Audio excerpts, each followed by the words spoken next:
Ladies and gentlemen, welcome to Wind Waker. Before I get started with my usual thing, quick FYI thing, because I know a lot of people are wondering about the specific state of the move, how that's going. So let me be very, very clear.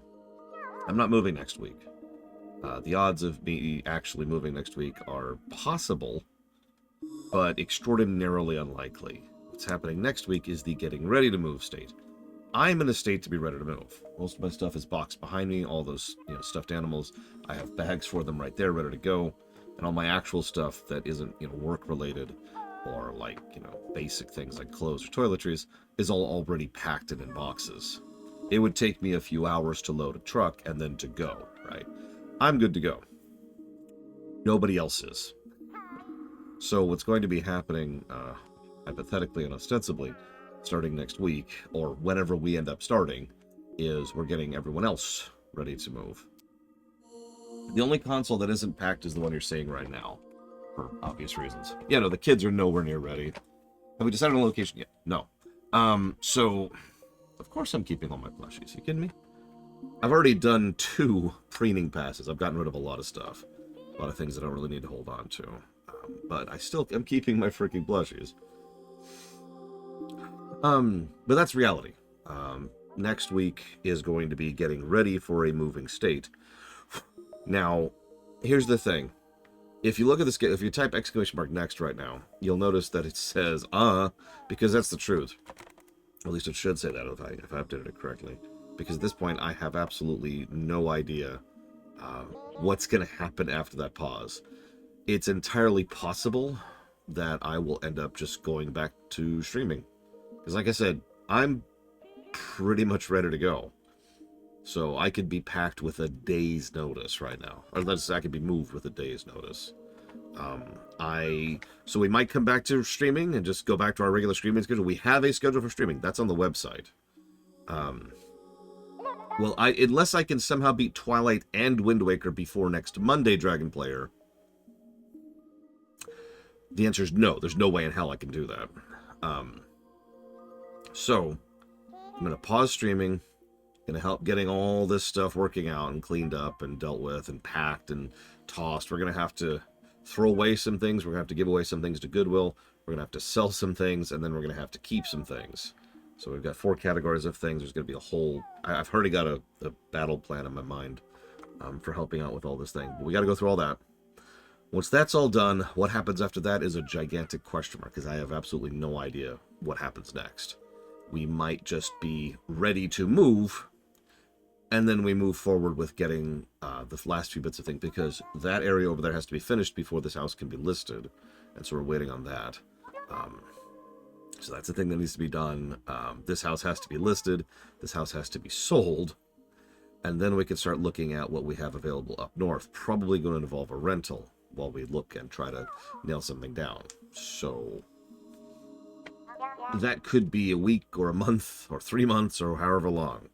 So I have absolutely no idea what my schedule is after we finish Wind Waker. So,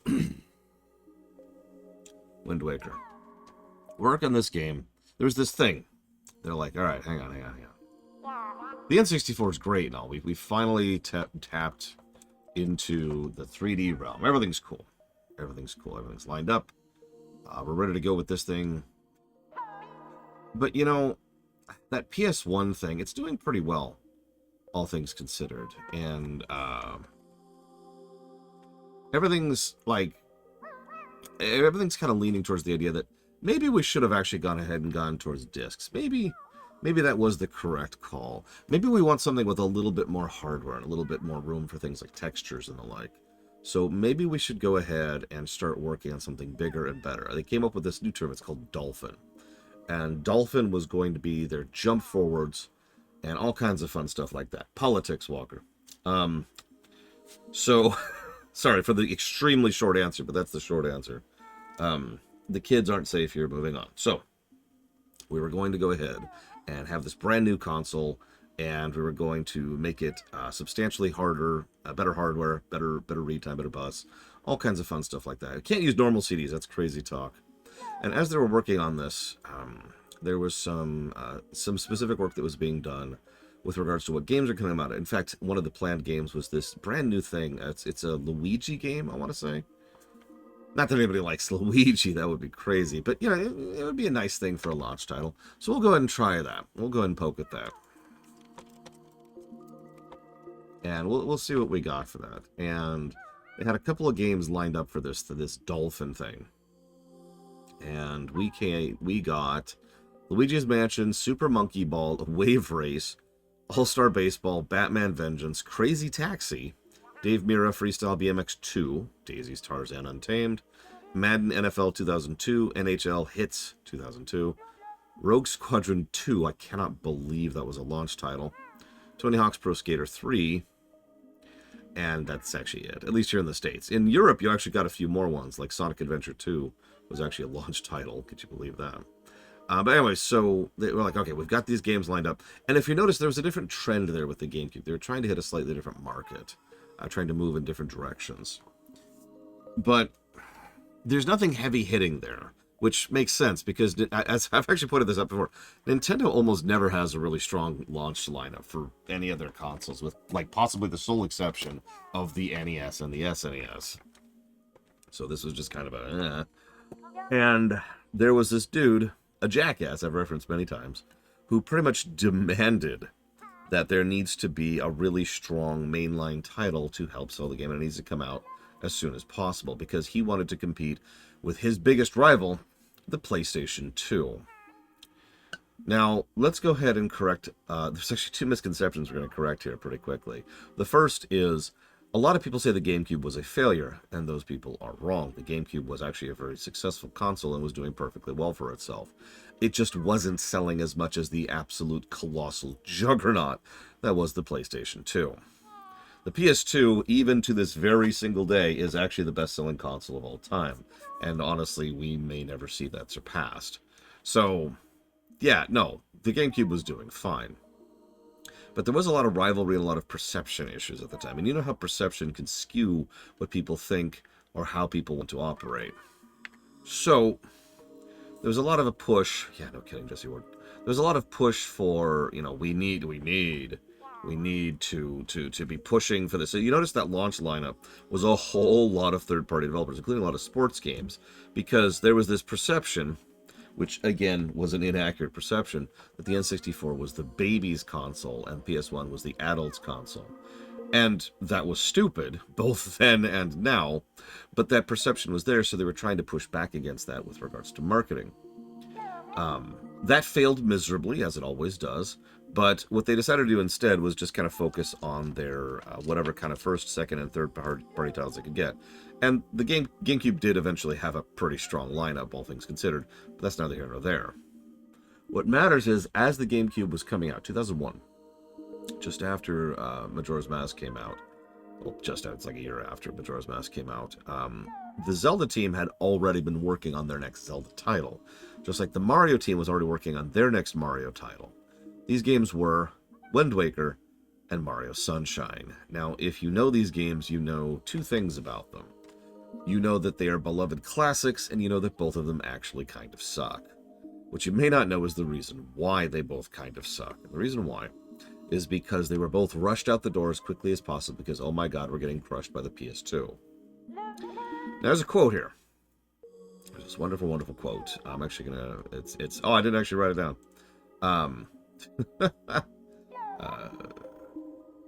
I forget how it's always misquoted, because that's what it is.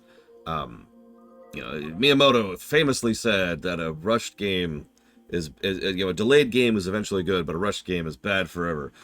That's actually a total lie. As recently as 2 years ago, several people started doing a concerted deep dive into where the hell that quote came from to try and figure out the truth of the matter. I was actually part of that, if you remember, and corrected myself on that. Point in fact, it's not a quote by Miyamoto or Gabe or even Jason Schreier.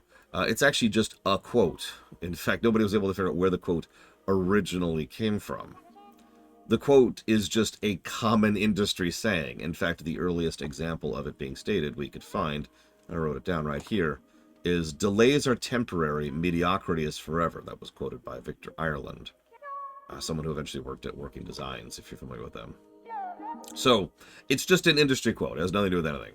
But I bring that up because it's absolutely relevant to both games I just mentioned. Mario Sunshine could have been a fantastic entry into the Mario series. We know this because the first few levels are awesome. But there's a reason we call it Sunshine Syndrome. And there's a reason why there's something called the Sunshine Point in a specific game. And this is an extraordinarily common thing for those of you who are not familiar with Mario Sunshine or the term. At a certain point in Mario Sunshine, the game just kind of starts sucking. Like, it's like, oh. And you just want to put the game down at a certain point because it just stops being worth playing. That's your Sunshine Point, and that's Sunshine Syndrome. Again, very, very, very, very common, but it's so named because Sunshine has it pretty early on. It's a really bad example of it. Also, I like the alliteration. Wind Waker absolutely has the same general concept because of the same general reason. Both games were absolutely rushed and being shoved out the door as quickly as possible to try and force the games to get onto the GameCube, because surely Sunshine and Wind Waker would be able to push GameCube units and will finally beat that darn dirty PS2. Anyways, history shows how that one showed up. The thing is, this was always a dumb idea. The PlayStation 2, this is so stupid. If someone else have actually, lol, but then it couldn't be Syndrome. If someone else has already started running the race, and you're like, oh god, I've got to catch up to them. And so, like, you don't do stretches, and then get on the race, and then start racing, you're not going to catch them. You were never going to catch them. But now you've made your chances of catching them even worse.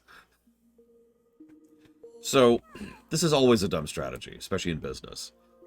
It's what they should have done is what Nintendo eventually started actually doing, which is kind of focusing on their own little market and their own pocket of things, and just kind of mentally blocking out all the other consoles.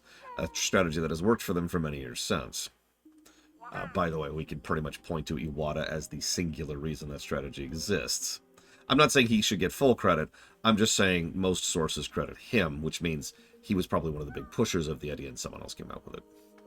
Anyways, so anime, yeah. They started work on this immediately after working on Majora, as I already mentioned. Did a quick demo. Do you remember that demo? How many of you do remember that demo?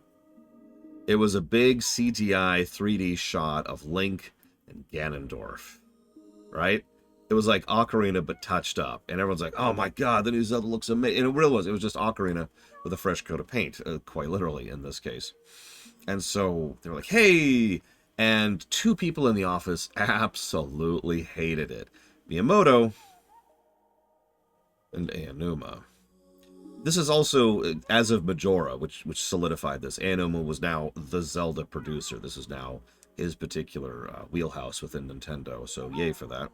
And it was, if you remember, there's a concept I've been talking about a few times, where Nintendo, the Zelda team have been like, we've got to innovate. Like, I've been bashing the Zelda devs this entire time. We've got to innovate.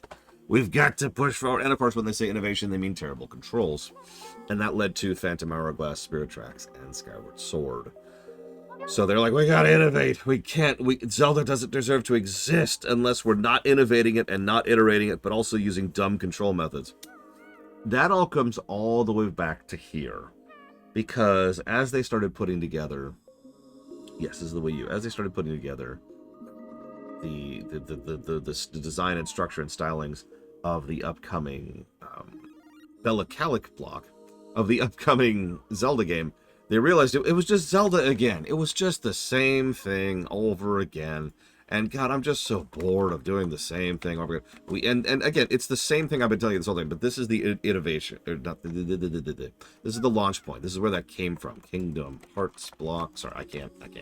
FF16, Cyberpunk. Thank you, Bella. Always appreciate. This was where the genesis of that entire idea came from. And so that naturally, later on, they would come up with the new control method. But their big idea here, graphics. And so they sat down, I wrote down his name, Satoru Takizawa, sat down and was like, all right, we're going to go ahead. We're going to come up with this new aesthetic. And it was tying into something that had already been kind of circling the industry at this point for a little while, which was the cel-shaded thing. And they're like, we're going to make this. And he made up a Moblin and a couple of other NPCs to talk with. And they're like, yes, That's it. That's the innovation we need, is to make Cartoon Link. Now, Miyamoto happened to see some of the stuff and hated it. Hated it so much that later on in development, he would actually say, you know, it's not too late to restart development. I'm just saying.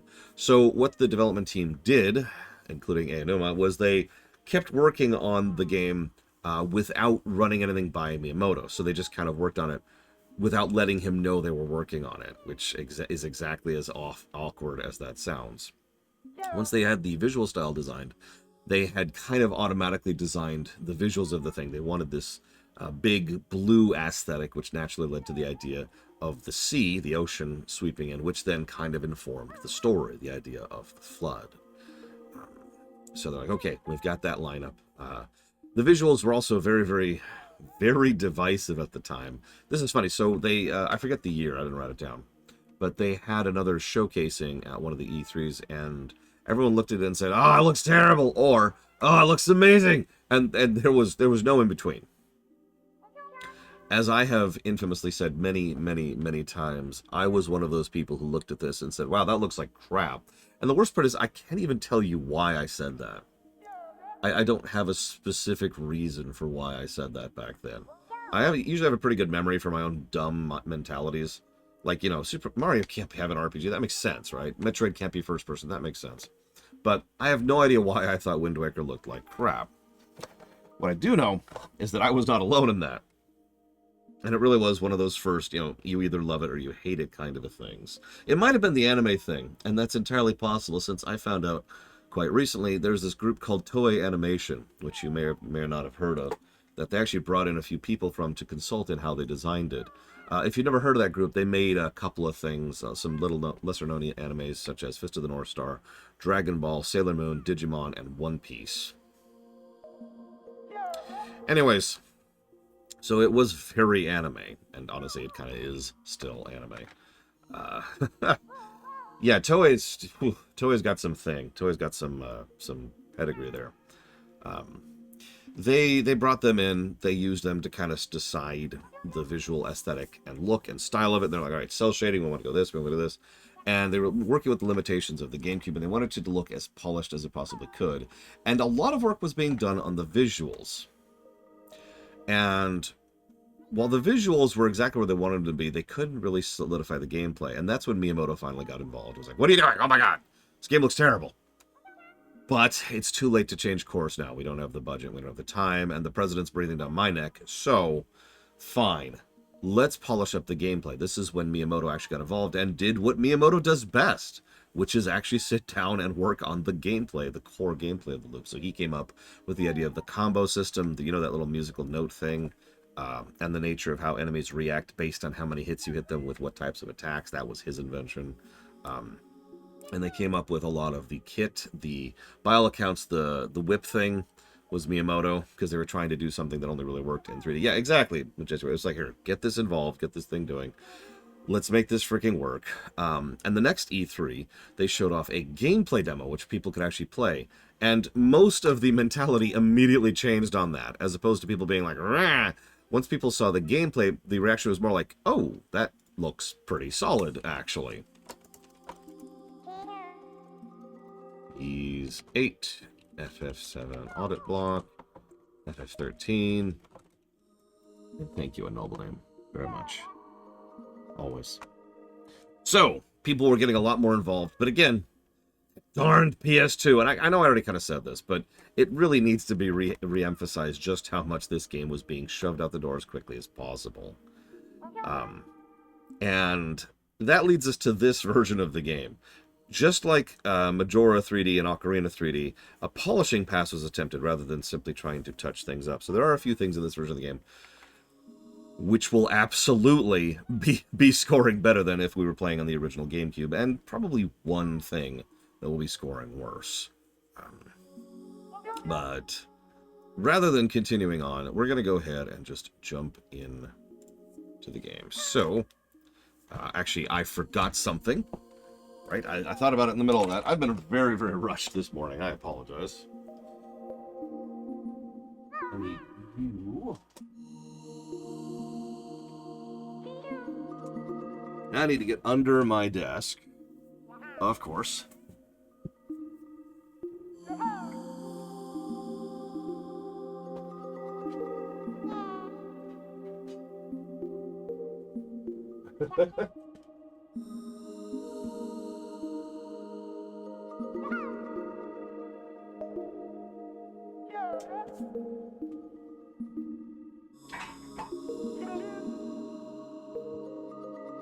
Find out in just a second if I pulled the right cable. If I pulled the wrong cable, I just unplugged the Wii U. Nope, we're good. Let me say, I like and dislike the Wii U controller. I like it because it's extremely comfortable. I do. It is extraordinarily comfortable to use and work with. I think the fact that the hands are so separated is part of that comfort. I've talked before about how uncomfortable it is for me to do this for long periods of time. I know that was Jesse's mask. A noble name, not Jesse Ward. I know they look exactly the same. But yeah, no, the Wii U controller, for those of you who never held this thing, this is so comfortable. It's shocking. It probably doesn't look like it, but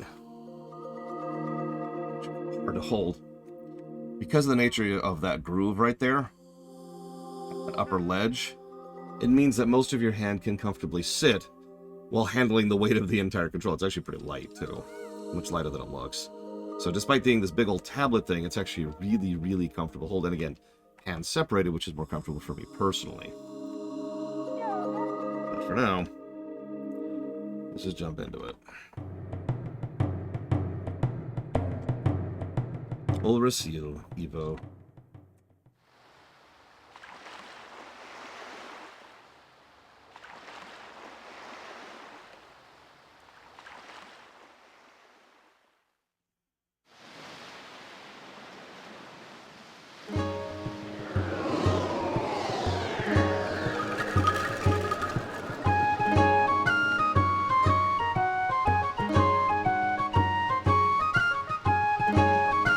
So, negative to Bloom, immediately.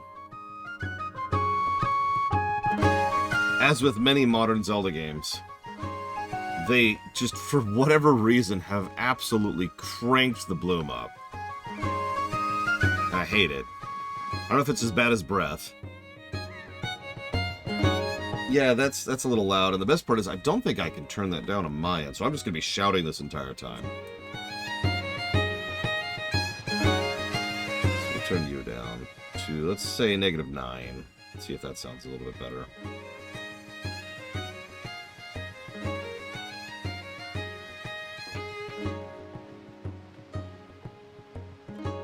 (2013), 11 years ago.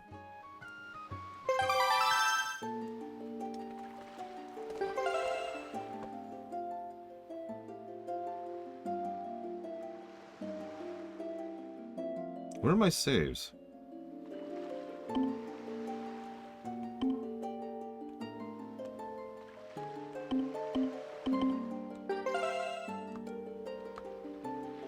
I mean, not that it matters per se, but like, isn't this the exact version of the game I streamed for the Ganondorf lore run? Whatever.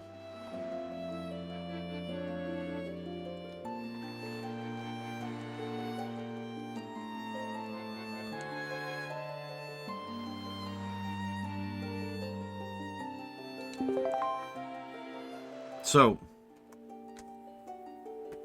there's a reason for that name choice. That's all I'll say right now. That's hilarious, Dragonfire. Hang on, let me see something really quick.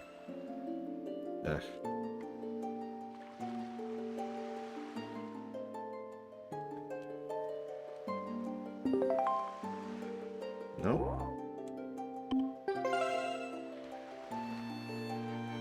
Weird. Not, kind of Mr. Red, yes.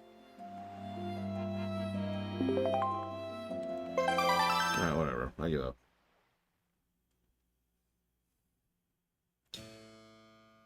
This is but one of the legends of which the people speak. I don't know, even. It looks more like a film, is the answer. Long ago, there existed a kingdom where a golden power lay hidden. Someone who has nothing to do with lore, begged. It was a prosperous land blessed with green forests, tall mountains, and peace. You see there's a Goron there in that shot. But one day a man of great evil found the golden power and took it for himself.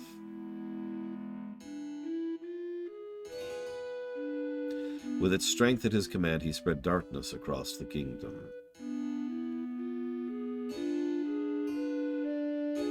But then when all hope had died and the hour of doom seemed at hand,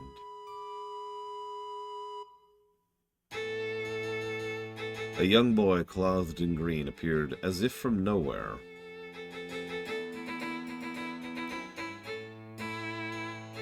Wielding the blade of evil's bane, he sealed the Dark One away and gave the land light.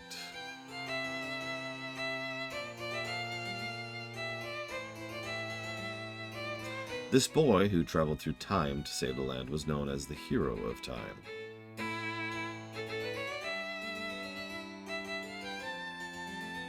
The boy's tale was passed down through generations until it became legend.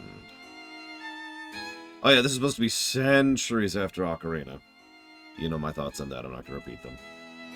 But then a day came when a fell wind began to blow across the kingdom.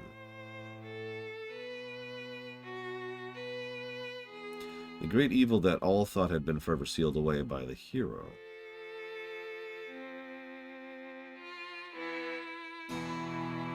Once again crept forth from the depths of the earth, eager to resume its dark designs. People believed the Hero of Time would again come to save them. They were extremely wrong.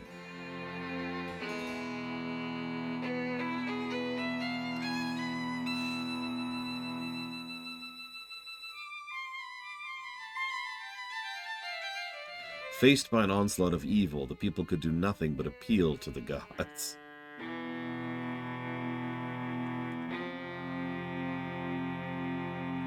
In their last hour, as doom drew nigh, they left their future in the hands of fate.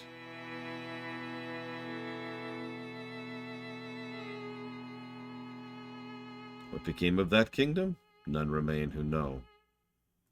Yeah, it's been at least a few generations. But centuries? Like a millennia? That's ridiculous.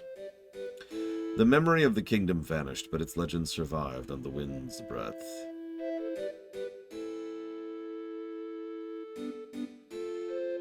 On a certain island, it became customary to garb boys in green when they came of age.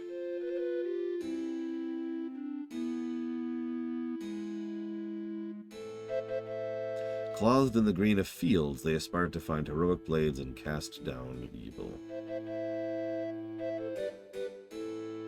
200 years actually sounds about right, Remember, these people went through an apocalypse. It's easy to lose a lot of history in that, especially when they don't really have a lot of written word that survived that apocalypse. And no, President Clamp, I've not had a chance to watch Andor yet.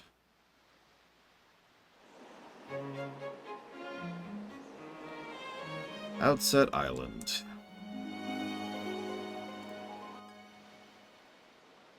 Also known as Lake Hylia. Big brother!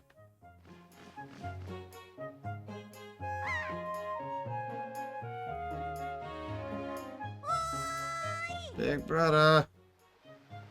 That bloom is insane.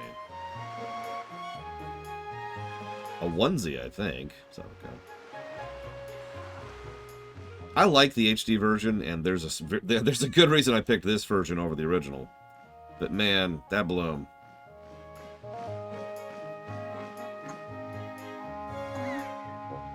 We'll get to that, Trahexia.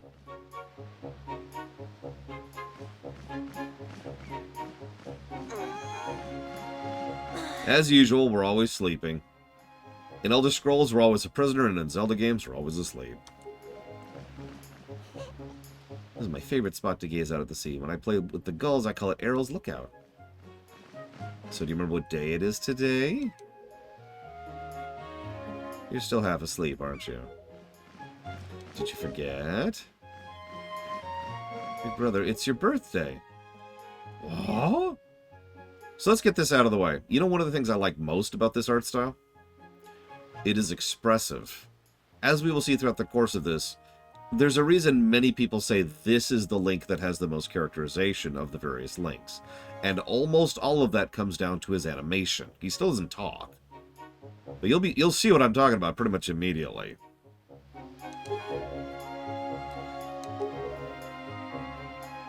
You should probably go home and see what Grandma wants, don't you think?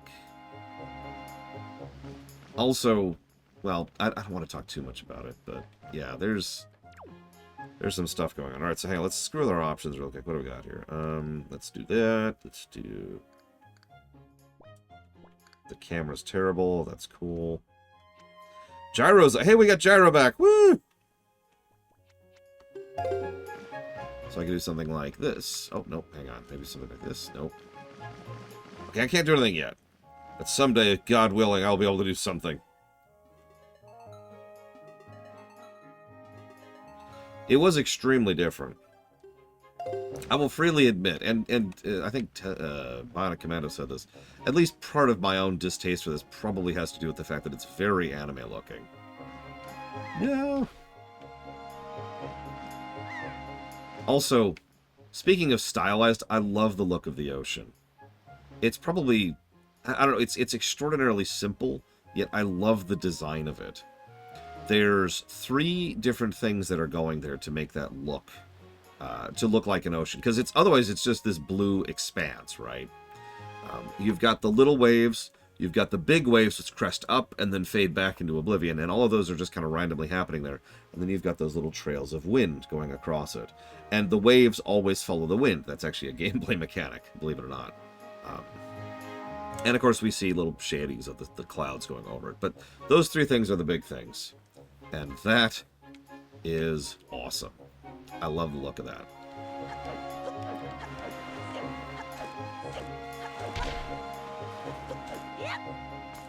Yeah, there's also some trickery going on with it too, which you can really see if you see a speedrun of this game, which goes across the ocean at extraordinary speeds.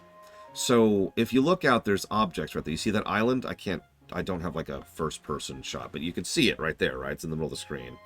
Kind of right in front of me, right there. There's actually 3 separate, assuredly bottom up. There's 3 separate meshes for stuff that's in the distance. There's the mesh that's basically always loaded. That's what you're seeing right there. It's extremely low polygon and functionally no textures. It's just something so you can see an image, like an object in the distance. When it gets within the cell, or within a cell's radius, it pops up to the low-res version of it. And then when you actually get close to it, it starts to actually load the island itself. There's another one over there-ish, you can see. Right out there on the distance. And I also like that, because here's the thing. Just like every Zelda game, the overworld is actually pretty small. Ironically, it could be smaller. We'll get to that later. But the reason I bring that up is... if they had made this the size of an actual ocean, then you would go for long swaths of time without seeing anything. But they wanted to feel like you actually have some navigation. So as you can see, there's an island over there, an island over there, and an island over there. And one over there. Sorry, so that's 4 islands, all visible right from where we start. Yeah, no, Subnautica does a very, very similar thing. So the idea here is to make it feel like there's something other than just empty ocean out there. It's an aspect of,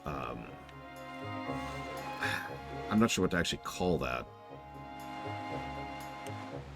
I'm trying to think of how to explain that, because, like, it's kind of a degree of brickwork, but not quite. The long and the short of it is I like that, and moving on.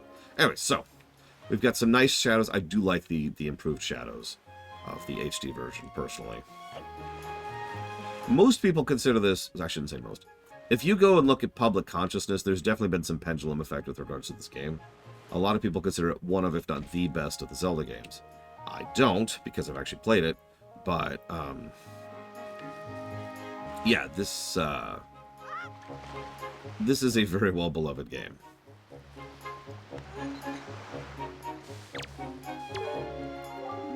Boy, Osh. What's that? Today's your birthday. Well, congrats, buddy. You that old already? Time just flies right by, doesn't it? You bink and poof, there goes a year. Swear I just cut the grass in this field the other day, but it looks so tall it's gotten already. Want to try cutting it? You'd be surprised at the things people drop in the grass. It's fun. It's like a treasure hunt. Except you need some kind of grass-cutting tool if you want to cut grass. That's just common sense, buddy.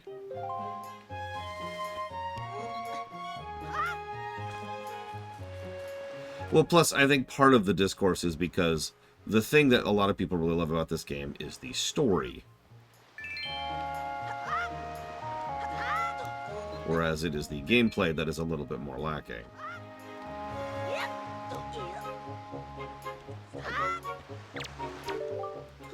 I hope I'll be able to jump like you someday, Arsh. Oh, yeah, he tells you how to jump. Sorry.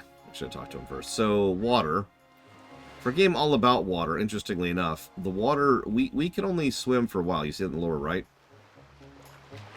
That just kind of slowly fades away. We've got quite a bit of time. It's like 10, 15 seconds, something like that.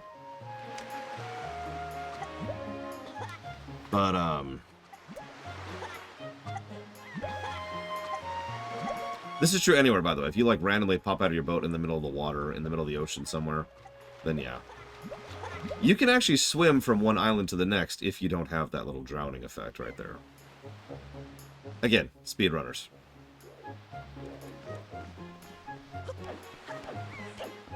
Pause.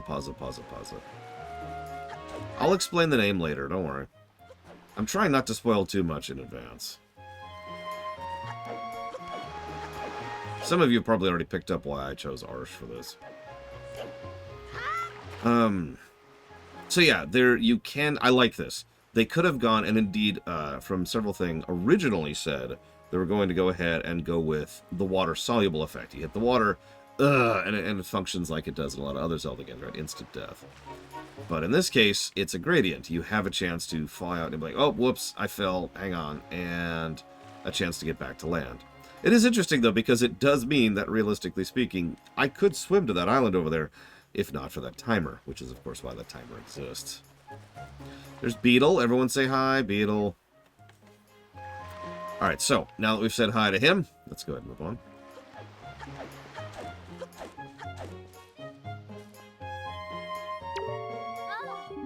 Arsh, happy birthday.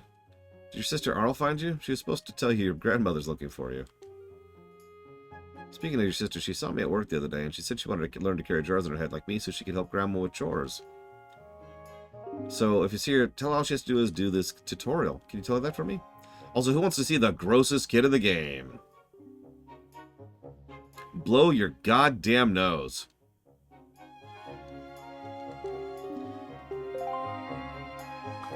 Hate that kid. I want him to die. Oi! You, my friend, have just targeted me. Here's more of this tutorial. So it's not exactly at the level of the insane quality of the Kokiri Forest, or indeed Clocktown, but you could see some effort is being put into making this little area a tutorial land. You'll also notice it's actually substantially bigger than the Kokiri Forest, but it doesn't actually feel bigger. So they did two things in this version. First of all, your movement speed is a little bit faster than in some other games, relatively speaking. And second of all, the dodge roll was actually sped up. So this is funny to me. Apparently, they picked up on the fact that people just did this in Ocarina and Majora. And so they actually sped it up. So if you notice, this is closer to like double the normal speed, as opposed to an Ocarina where it's more like 1.2 or something like that. And you'll notice there's no audio spam, too. It's almost like they knew people would be doing it the entire time. So I'll give them credit for picking up on that and you know, adjusting the game to suit. I just saw a wild pig. Look, a black one there. Don't you see him? It's perfect. My wife was just telling me how she really wanted a pet. We're to grab it. You can't just run up on it. You got to do this tutorial first.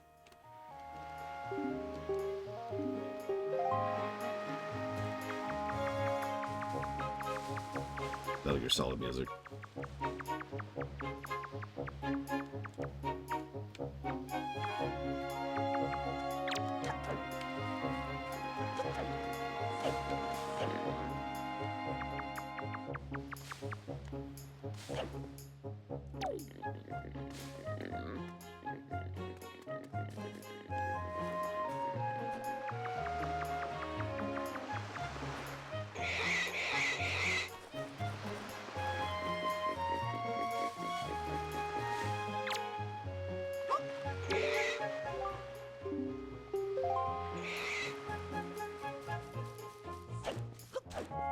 That's another thing. So, I don't know what to make of this, but oh my god. But in Ocarina, there is a tempo to rolling, which is faster. But it's very, very minor increase in speed if you get the tempo right. It's better in Ocarina in many cases to just mash. In Wind Waker, there is a tempo, and it is a noticeable increase in speed to get the tempo right, which is about here. I think I'm getting it right. It's kind of hard to tell, but it feels about right. You can tell because the flow, like the rate at which the ground is moving under you, doesn't really change if you're doing it right. Because there's a few seconds after you get back up at which you just don't stop roll speeding forwards. So thank you very, very much, Krez. Oh my god. It's an L. God, my text is terrible. Krez. Oh my god, I'm so terrible. Kraziridlon. Or Crazy Ridlon. That's actually a lot easier to say. Thank you. Thank you for the kind thoughts. Thank you for your support. I was about to say, this isn't a rumination, but you're more than welcome to stay, chat, hang out. Not donate. No more donations. You can put that donation towards up to 3 future streams if you want to increase interest in them. But that is up to you. Sorry, Crazy Norse, you've been surpassed. Unfortunately, I have, and I am terrible at them. Okay. So, we've already given negatives. We've got to give positives.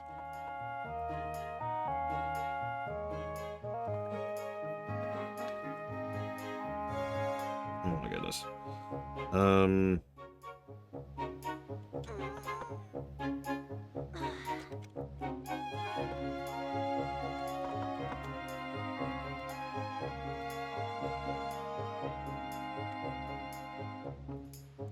So, the idea here, as a form of voting, anytime you contribute to the show or just gather enough points, I let you increase interest in up to 3 future streams. That's what the list is for, right?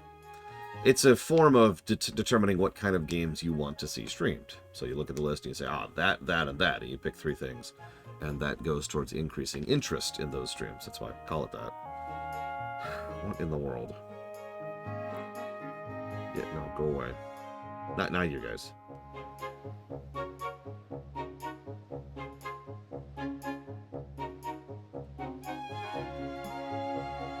Okay. You can also just put it towards dealer's choice if you want to not bother with it. Not that I'm encouraging such a thing.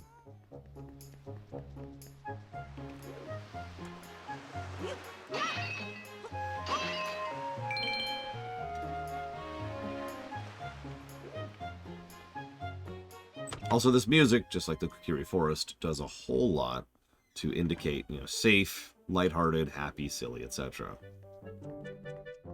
Now, what's interesting is we live in this nice, reasonably, beatific place, right? Wrong. Actually, we don't. If you pay attention, and really pay attention to the insides here as well, this place is kind of ramshackle, as it should be.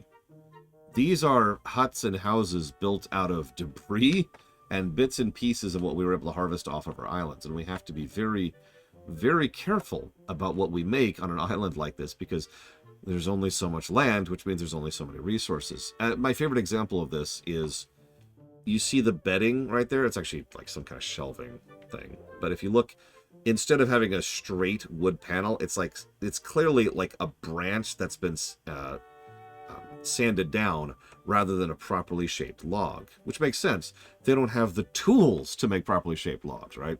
And there's all kinds of examples. The moment you see that everywhere, like with this bench over to the side, or like even the pegs holding up the cooking tools there, all of those are uneven and have different sizes and different shapes, etc. This makes perfect sense. This is a lot of excellent visual storytelling getting across a very simple point. Even though we've been living here for long enough to have generations, this is not easy living. We are not settled. And I just want to say, this is opinion, and it doesn't really matter at the end of the day. But it is my opinion that this is not yet post-apocalypse. that these people are not yet at the point of having a living, thriving society, but rather we are still at the point where they're still kind of survivalist. So they've got houses, they've got homes, you know, there's bits and pieces of brick and mortar and all that kind of stuff. But yeah, they're not thriving, exactly. This is not people who are settled. These are people who are okay. And there's probably a lot of effort being put into that in-universe. But also, I love the fact that they bothered to showcase those visuals in the actual game. That someone thought about just how little these people would have access to and did a good job of it, in my opinion. Yeah, this is still a post-apocalypse, my opinion. Now, it is a little bit nicer than most post-apocalypses. I have no idea why the Triforce is upside down there. Unless it's a hint at Majora's Mask! And then, like, 5-hour video of me dissecting the low roll symbol.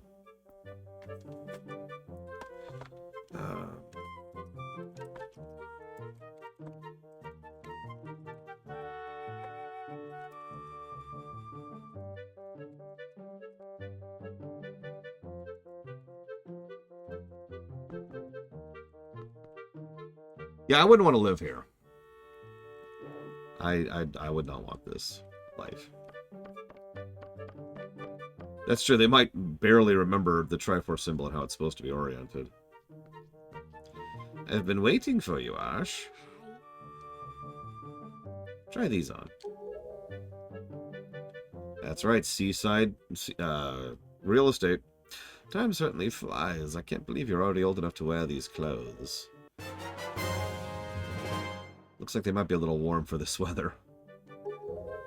Yeah, also, this is kind of a tropical environment, which means heat and humidity, and probably a lot of sun. This is why most people are wearing onesies, or just a shirt. Yes, I'm playing on the Wii U. This is not on the Switch. Today's the day to celebrate. It's the day you became the same age as the young heroes spoken of in all the legends. Also, originally this Link was going to be an adult. They changed their mind because they're dumb. You only have to wear them for one day, so don't look so down. Be proud, child. In the olden days, this was the day boys were finally considered to be men. They were taught the ways of the sword to prepare for the battle with their enemies. But we don't live in such an age any longer. Our days are the ways of peace. And yeah, that's the other thing. I'm going to give this away now. There's an overwhelming atmosphere in this entire game that while they're fine, they're also super stagnant. Like, in a bad way. Like, there's... maybe stagnation isn't even the right word. It is... It's kind of up to your interpretation, but either they're never going to move forward from this point because they just don't have the resources to develop as a society, and or they're slowly sliding back because there's just so much that they can't do, that they're stuck here on these stupid islands, trapped in the past. And that is one of the biggest themes of the entire work, is that the past and how we interact with the past and being able and capable of moving on. Nowadays, I suppose Orca's the only one on the island who still knows anything about swordplay. Hanging that family shield on the wall as a decoration is another tradition that's been carried down from those days.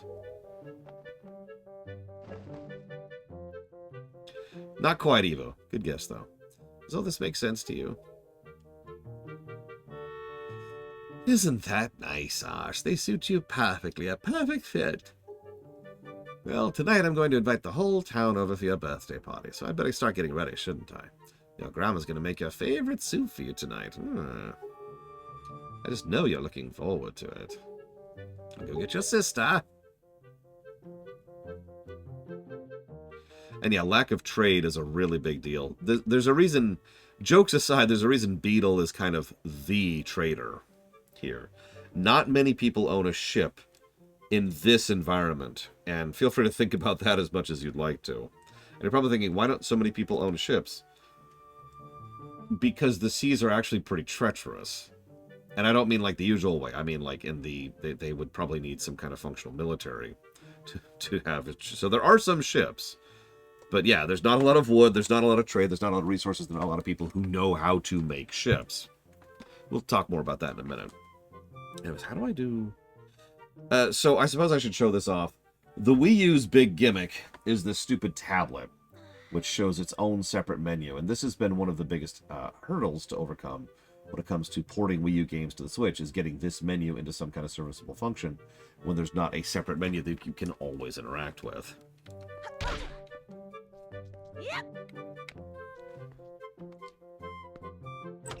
Actually, there is a camera in this setting, but no, those are paintings, you know. Not that you would know anything about painting, of course.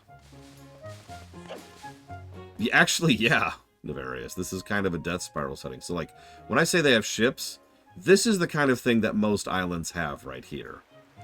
And, yeah, that enables them to go out into the water, and it probably enables them to fish, which is extremely important. But that's not, like, you can't reach those islands out there in the distance on these stupid things, right? By contrast, that guy over there, he's got an actual pontoon boat. That's Beetle.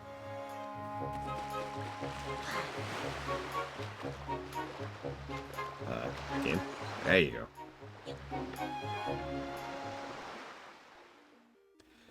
What? No! Was this the first Beetle? This might be the first Beetle, now that I'm saying that out loud. A customer, welcome to Beetle's shopship. I deal in pretty much everything and everything. Yeah, he is a trader, and obviously that has a gameplay function. You can sell to him, and you can buy from him.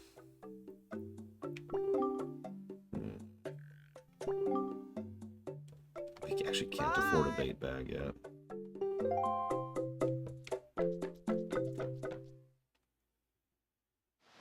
Yeah, the reason Beetle looks cartoony even in games that don't have this aesthetic is because Beetle was either invented or codified here. What?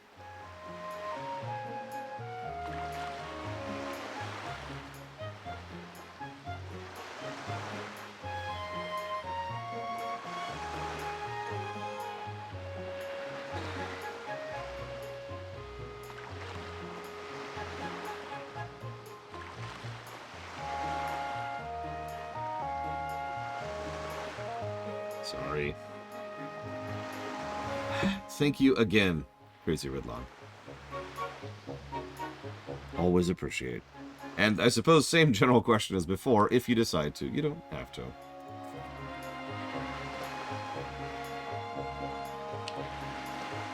Also, my monitor is freaking out over these images, so we gotta adjust a setting here.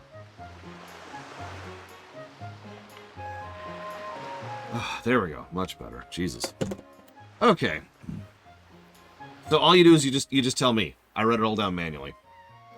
We've thought about ways to do it automated over the years, and none of them have worked. So I just keep a text file over here that I just keep track of. Speaking of which, I will put that towards the BRPG block. Blocks 1 and 2, and Hitman 3. Thank you, Diabetes, for being part of the show.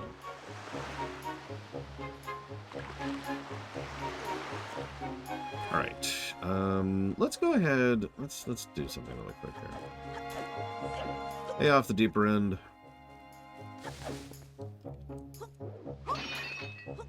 I feel like that might be useful. There's a lot.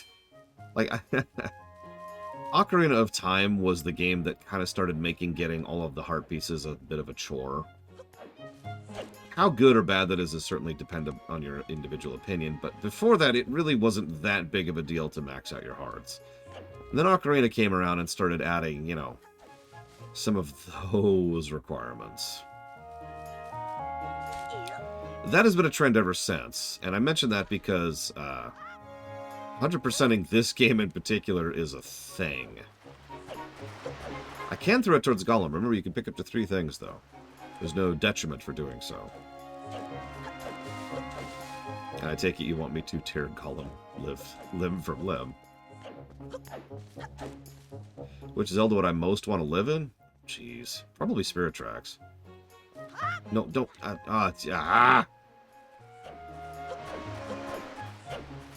Okay, so Banner Lord. Is that on the list?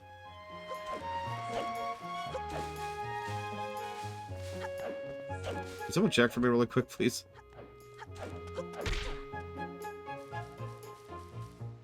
I have a pretty good memory, but there's 400 games on the list, so I don't remember all of them. There we go. No, come on. Come on. There we go.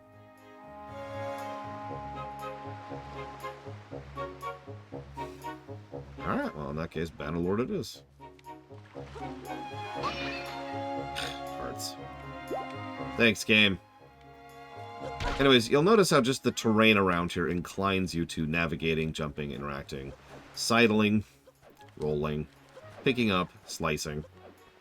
Just like in several other Zelda games I can mention, this area is designed to get you to just navigate it. It wants you to figure out how to move around the world. I don't think I'm going to be worrying about that anytime soon, Savacom.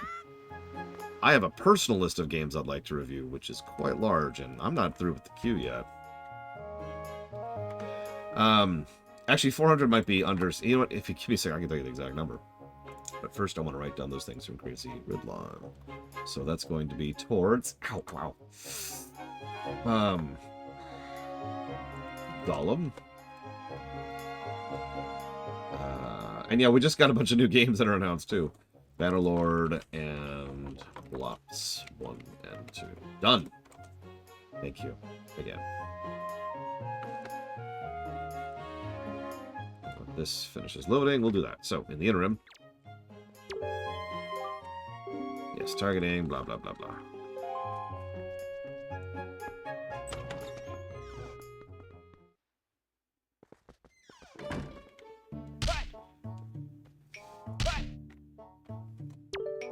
Yes, he's beating up a shark. Osh, is that you? If I recall correctly, today's the day, your same day as the legendary hero. When did you get so old? God! You're just an old man, Link! All your youthful days are behind you. Alright, so, what number is N in the alphabet? N is in Nicaragua. Same question for T.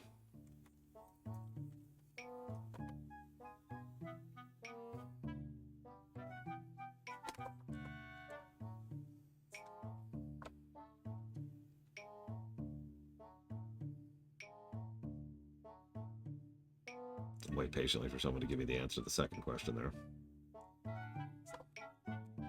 Well, if N is 14, then O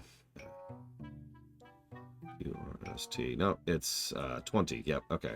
So, what is 26 times 14, parentheses, plus 20?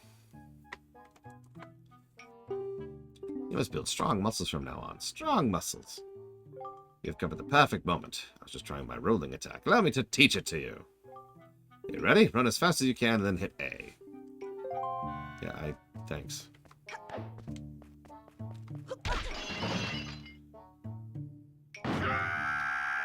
You've knocked over everything off my shelves, you dreaded hooligan. My brother upstairs is very high-strung. His is the way of knowledge. He locks himself in his room and studies all day. He is quite wise, but with that big head of his, he is hardly accommodating. Top of all, he is very feeble. At times, I am ashamed to call him my brother. Enough of that. I sense your natural talent beats in your veins. You need more than talent, you must also be bold. And thus I will teach the art of swordplay. What say you? Do we should practice your arts with the sword? So, there are 384 entries on the list right now.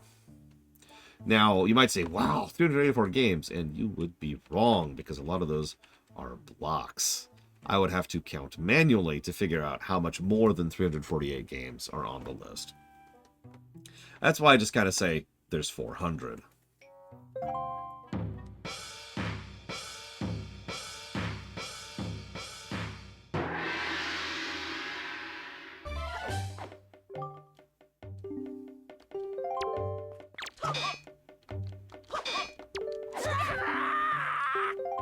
I just pressed B.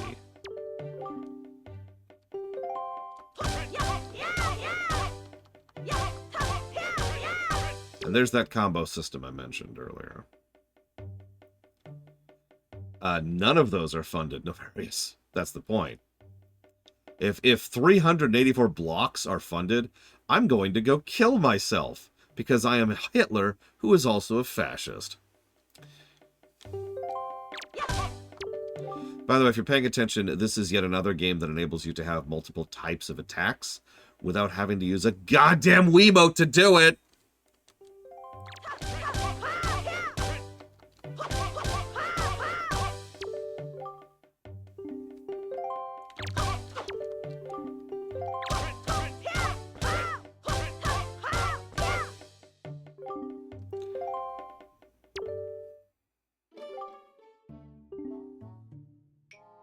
It is as I foresaw. One day you shall become a master of the sword. A master sword, you might say. But it's still too soon to give you a sword to carry around with you. I'm afraid I cannot give you one yet. If I did give you one, I'm certain your grandmother would be quite upset with me, and I don't need that. But if for any reason you need to get more training, come see me again. Oh, yeah, that's another thing. It makes perfect sense, but a lot of people in this setting don't wear a lot of clothing. Because, you know, of course they don't. Like, seriously, have you ever actually been out in the tropics? It is hot and sun. But remember that for later. And humid. Oh my god, yes.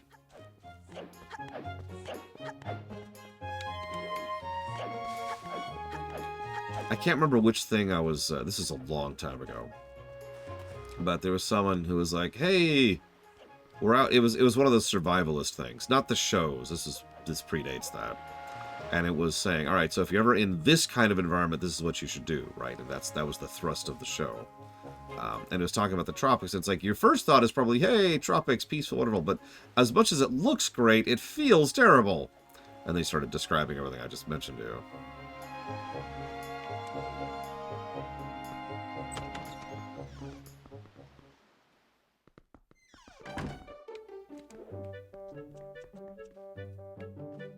Wonderful doodad usage, as per usual. What was that? Oh, that means I'm in a loading screen. Okay.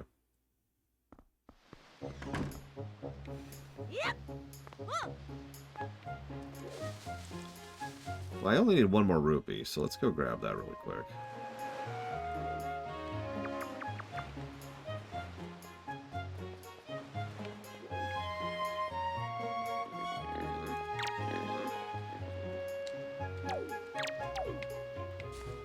Oh yeah, here's that option, which, what was it, Skyward didn't have?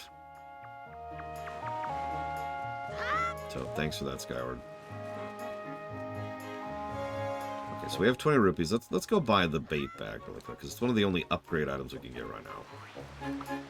Good morning, Czar.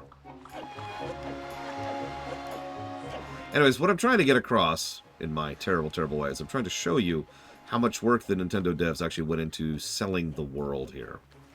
This is very Dragon Quest, right? Everything looks all peaceful and happy and bright and sunny and playful, as it should. But it's pretty clear these people have a hard life. These people have hard living. And, well, it's not like they're starving on a recent basis. I bet you money that if they had one bad harvest, things would go very, very badly for them. There's actually a real-life quantification for that. I can't remember what it's called, but it's basically how well you're doing as a group, as a group of people, as a group of species, depends on how many bad seasons or bad years you can endure and not actually fall over.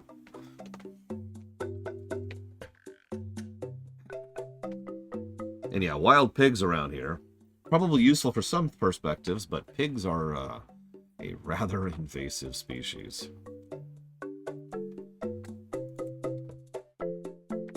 Yeah, as I say, that's most of human history right there. One bad hurricane, and these people are dead. Not even during the hurricane, necessarily. They could probably find shelter. There's caves. They get out of there, and they have lost their shelter, their food supply, their resource supply. Jesus Christ, Blade Trifall. I mean, if someone wants to donate 4.5 million right now, I'm going to have a heart attack. I don't know. What's 4.5 million divided by 60 divided by 60? Let's do it that way.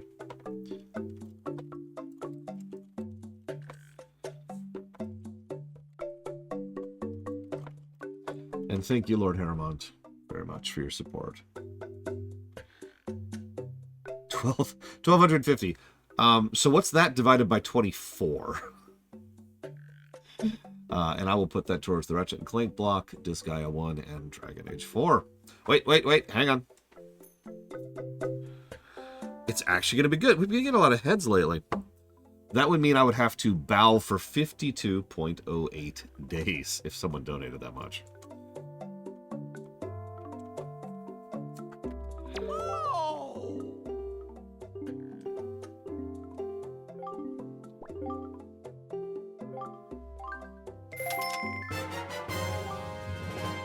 It'll be an interesting live stream. 52 days of bowing. Oh, God. My back. My back. Ah! Thank you. My shop is kind to its customers. No other shop will do this sort of thing, I'll have you know. That's also why Beetle is just wearing shorts. Like I said, a lot of people are not wearing a lot of clothing, because why would they be? Environment.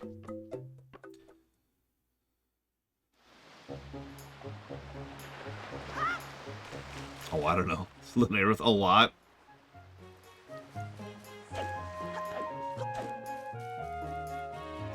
Okay, this way now. Yep, we're going to get in the Guinness Book of World Records for bowing for 52 days in a row.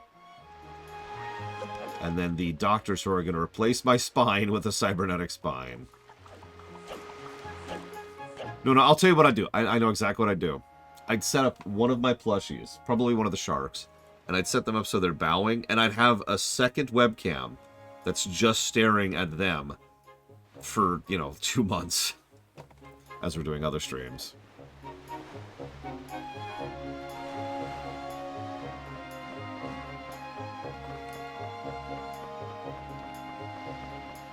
That's right, Crazy Norse. It's so idyllic. Happy and peaceful. I mean, nothing wrong could ever happen here. Boy, big brother. Did Grandma make that outfit for you? Wow, you look like you'd be way too hot in those clothes. I guess you're pretty neat, though. Anyways, Arsh, can you close your eyes and hold out your hand just for a second? I'm going to give you my most treasured belonging, but only for one day.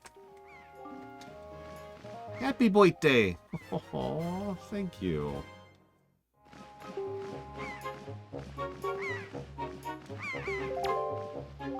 So, well, do you like it? I'm letting you borrow this special gift just because you're my big brother. Ain't you lucky? Why don't you try it out right now? Try looking over the house from over here. Okay, so let's try this here.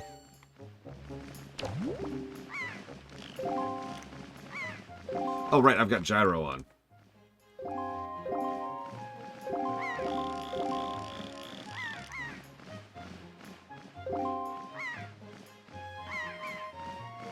I'm looking at the red post box. No, gyro's great. Are you kidding me? I love gyro. There we go. And there's our mail service. Postman looks kind of weird, doesn't he? The sky. Look at the sky.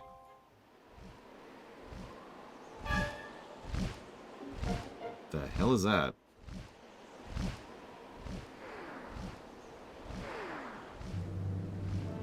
So that's an honest-to-God ship. One of the only ones in the entire setting, by the way. Based on some context clues, it's pretty likely this ship was salvaged and not built. It's for future thought.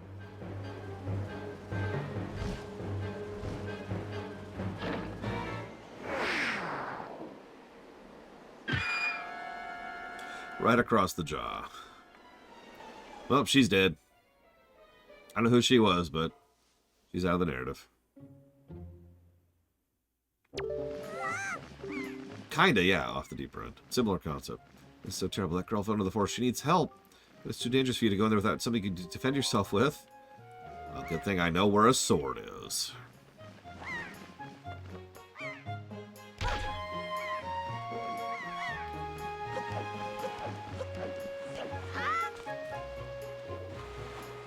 So real quick. There's that monster. We actually see a couple of people on there.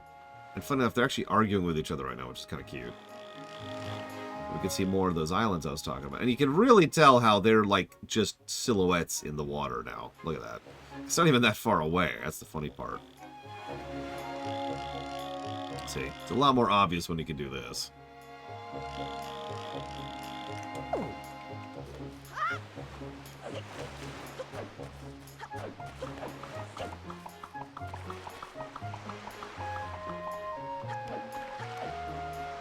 It's weird how many Japanese games involve water as a major theme.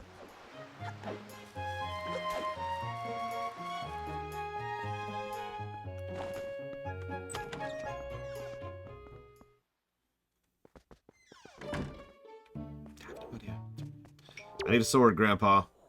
You have an urgency look about you. Something happened? Whatever it is, from the look of your face, I suspect it is no laughing matter. What say you, Ash? Have you come for a serious instruction in the way of the sword? No, I need a sword. I just did. Okay. Yes. Okay. Fine.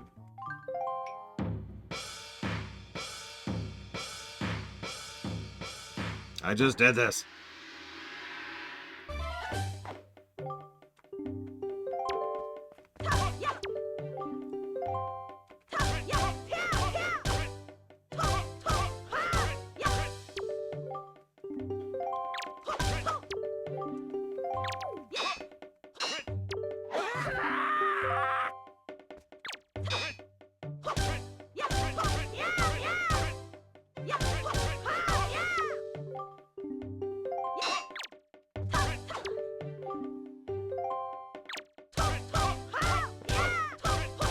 Yeah, can we just use a spear instead of a sword?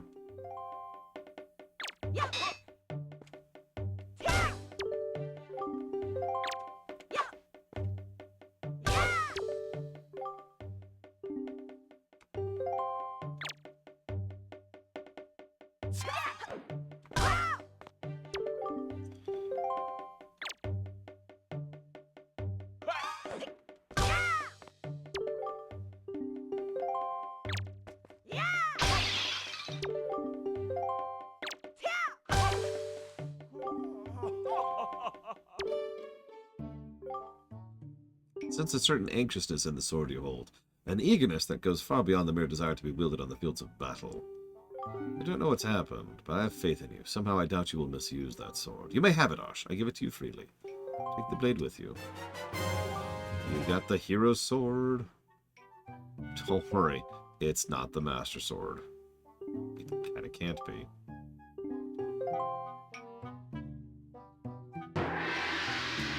This'll take us the rest of the week, Evo. Although we're not 100%ing, we're not even 80%ing or 90%ing. Most of the optional stuff we'll poke at and then immediately leave. But we have to show off Sploosh. It's very important. What was that noise? It was awful. You better return home quickly. It sounds like that can only mean trouble. You know what I'd do if trouble came my way? I'd throw rocks to fight it off.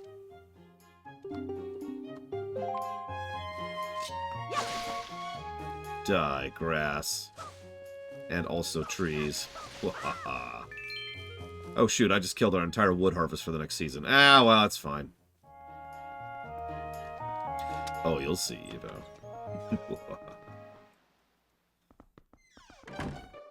That would probably be the photographs act. Gosh, what's this thing you have in your back? Why are you carrying a dangerous thing like that around? Grandma, you're dumb, Grandma. Ah.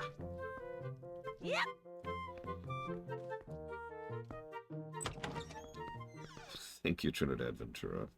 I don't know if I agree with that. I was joking about this just last night. If you want to hear someone give some interesting thoughts and perspectives, that's probably what I'm here for. But if you want to be entertained, you should probably watch someone else. I hear there's some bikini streamers who are hanging out in the hot tubs. That's true, my comment section is very readable. Parsable.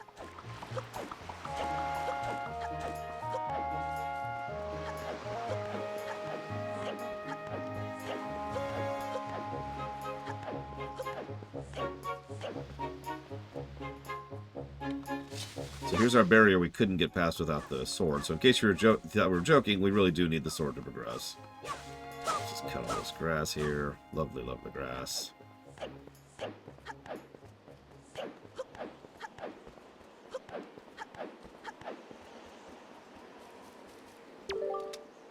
Fairy fountainside head. Increase your fortune. Ooh, nice. Not that we care about such things. We are beyond seeking our fortune.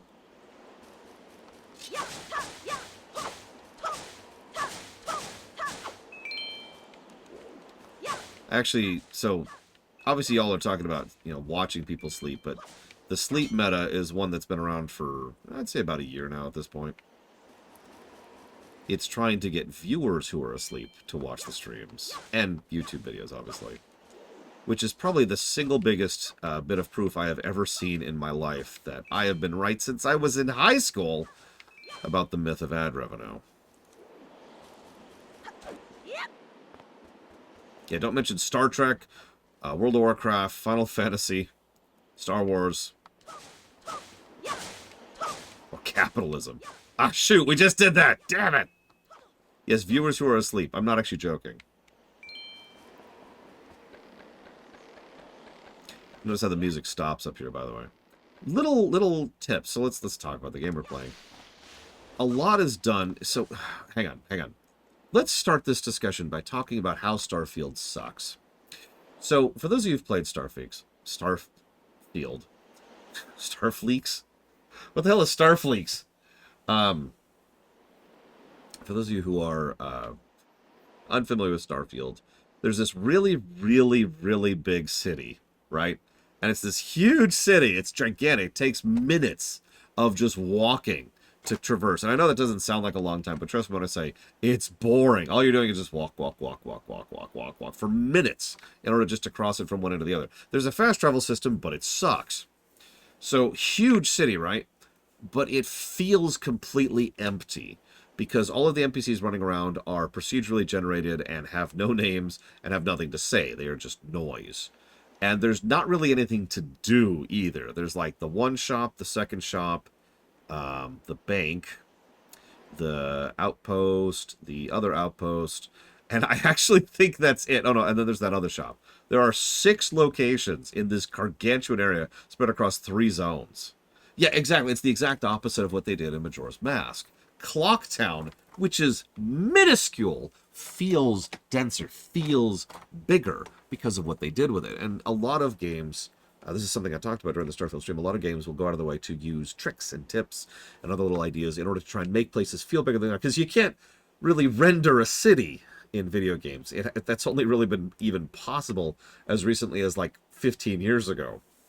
And even then, most in-game cities are still not actually all that big, relatively speaking. So, one of those tips, to get to the game in question here, is this dinky little island, which is only just like from that over to that. It's just these 2 little islands right here. And that's all it is. And yet, and it's just like 3 buildings too. But there's a lot going on down there. There's a lot of density. There's a lot of different things you can interact with. There's a lot of people you can interact with. There's the tutorials. There's the different terrain and platforming and biomes and pickups and all that stuff. It feels like a lived-in area. And once you get up here to this upper ledge, the music goes away. The wind picks up. And the camera shifts ever so slightly. So now the majority of what we can see when we're out here is just the ocean. And you'll notice that unlike on the other side, and this is bloody clever. This is great. Check this out. Check this out. So, what don't we see on the horizon all of a sudden? Do you see that? There's nothing there all of a sudden. They actually, this is so clever. They actually made it so that if you're down below, and I pointed this out multiple times, you could see the other islands out in the distance. But when you're up here, you can't. So all you see up here is the ocean, creating that different feel. And sound design, music design, visual presentation, camera presentation, all of these things create the illusion that we have moved a substantial distance away from the area that in reality land is like, 20 feet down, right? It's right there. 20 is an exaggeration. It's maybe like 50 feet down. And that's it. That's brilliant. And once again shows how awesome the early parts of this game are. And it makes me wonder if this game had had the cook time it needed, how much better it would have even been. So now we enter an actual other zone. We actually have an honest-to-God zone line.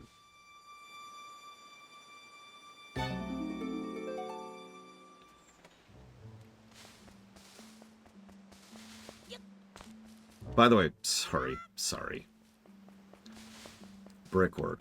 I've actually already given this positive brickwork. I might double it up. Look at this. Grass. You know me and grass. Obviously, I love this grass, especially since, you know... I mean, look at that. It's actually... It's just... The way the leaves sway and the way they sway in and out of each other is fantastic. But ignore the grass for just a second. Look at everything you're seeing on display here. So we've got small trees, we've got large trees, we've got branch trees, we've got flowers, we've got grass, we've got dirt, we've got grass texture, we've got rock texture, we've got fallen over logs, and I think that's everything. But once again, there's a decent density to the different types of things. Oh, we've also got the wind effect. So there's a decent density of effect here going on to make this look believable. Someone sat down and spent a lot of time and effort on this, like, 10-foot square, trying to make this look as good as it possibly can be. This was someone's afternoon right here. Yep. Oh yeah, also the wind physics. Wind is a major motif of the whole game. Our first actual enemy of the entire game. We've already had the stealth tutorial, and we can stealth up to him. And he will actually fall asleep in the process.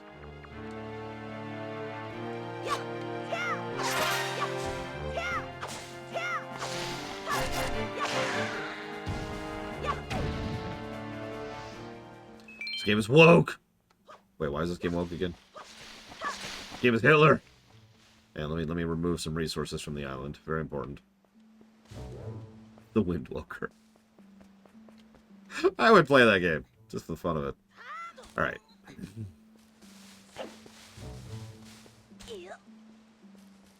This game does not have coffee. That's true.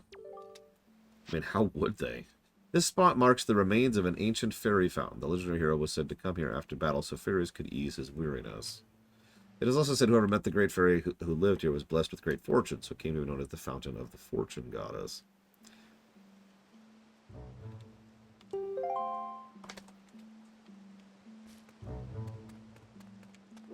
I like it, Linnarith. Let's make it a thing. Of course, there's this giant rock in the way of this fountain. I wouldn't worry too much about it. I don't remember. Is Ross there? I don't remember if there was a fairy fountain in Lake Hylia.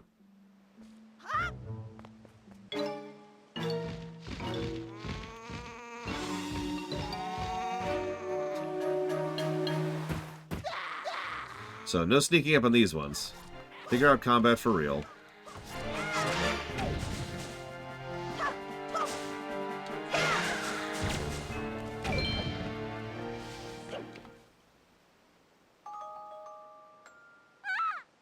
Hi, Tetra. You're probably grateful to be alive.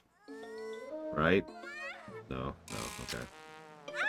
I've heard a few idiots complain about how dark her skin is. She lives on a ship in the ocean.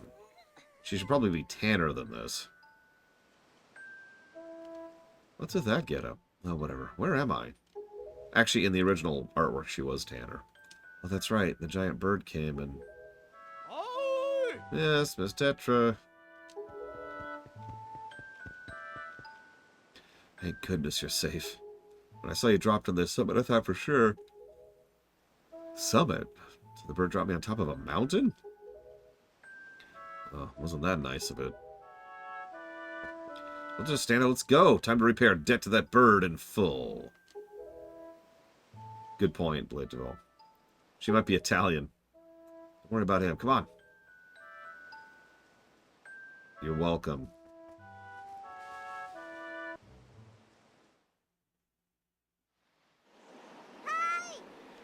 Hoy, big brother.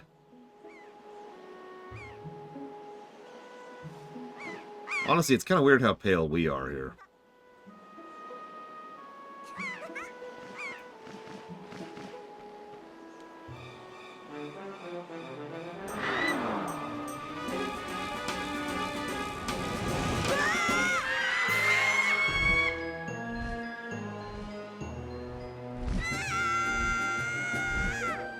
What?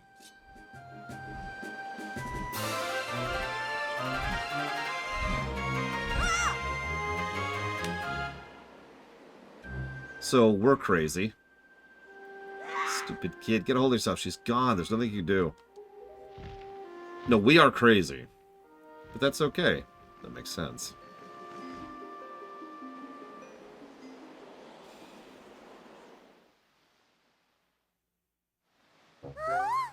What? You want to come with us on our ship? You understand what you're asking? We're pirates. You know, pirates? Terror of the Seas? Don't worry, they're actually pirates. What do you get out of bringing some helpless little kid along with us? I'll tell you what we get. A headache. And now you must feel with your sister being kidnapped and all. But that doesn't really have anything to do with us, now does it? How do you figure that?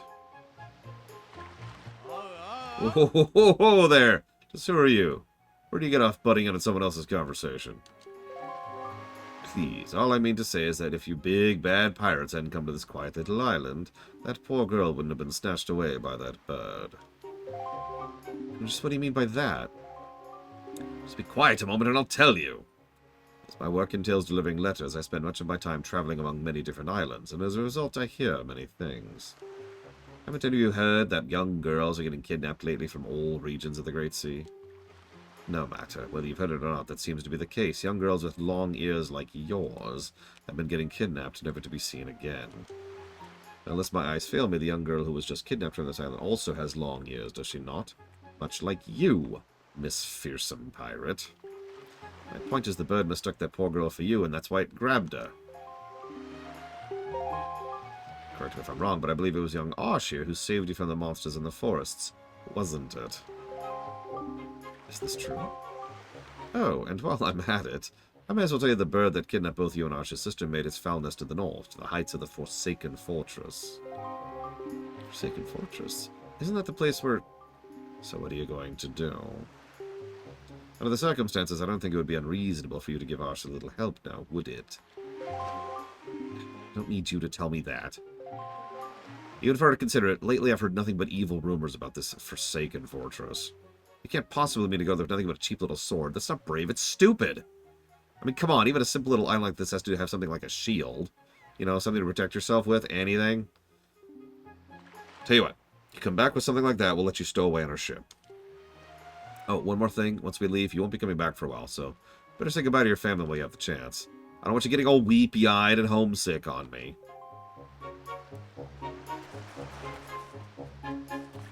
Also, oldest person in Zelda right there, who isn't, like, magically old. Anyways.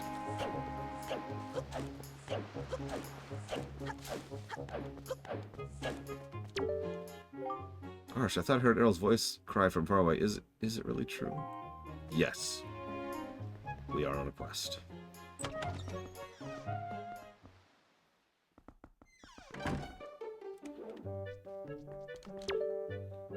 What is it, Arsh? Please tell Grandma what's troubling you.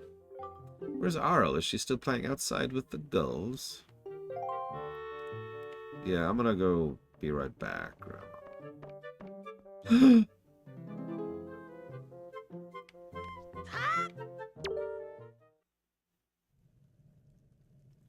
Arsh?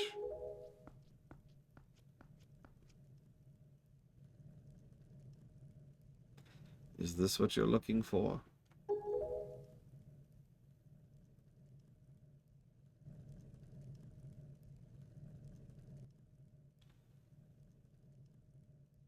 Take it with you. Aw, that expression.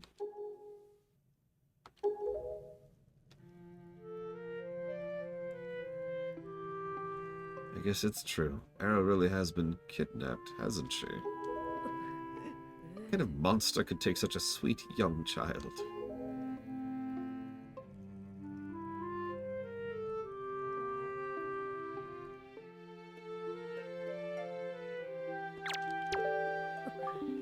Oh, Errol.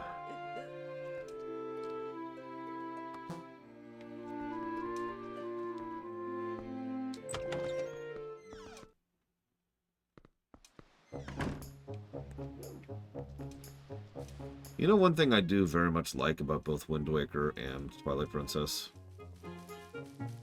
Their intros. Are you going somewhere? No? Yeah. Your sister, Errol, she's... Don't tell me. You're not going to board that ship and try to save her, are you? Now, granted, I've been kind of taking my time. If you just beeline this, you can actually push through this pretty quickly. But there's a lot to take in this intro, and we're not actually done with the intro yet. We're not done with the intro until we get a certain item. That's pretty much definitively the end of the intro. So this is a long intro, just like Twilight Princess. And I know a lot of people don't like long intros, and those people are literally Hitler. But I don't care about the duration of an intro, if that makes any sense. All I care about is what you do with it, right? As we have argued on this very show, FF7's intro arguably doesn't end until you leave Midgar. I'm not saying that's a perfect intro. Lord knows FF7 stumbles several times, but you get the point, right?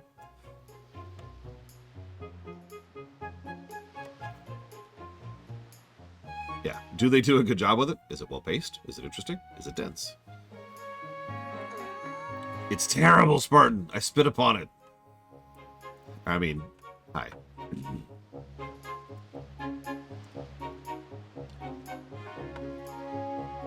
Yeah, Breath's intro. Yeah, you're on no timer on the plateau. Take your time. They very much encourage you to explore the plateau. There's a lot to see and do there. There's a lot to Walker there, one might say. Thank you, Walker. As always. If you give me one moment. So we've got F7R1, Kingdom Hearts block, and Gravity Circuit. Done. You know, I'm not sure what kind of person, what kind of things Walker walks. He might walk the lore for all we know.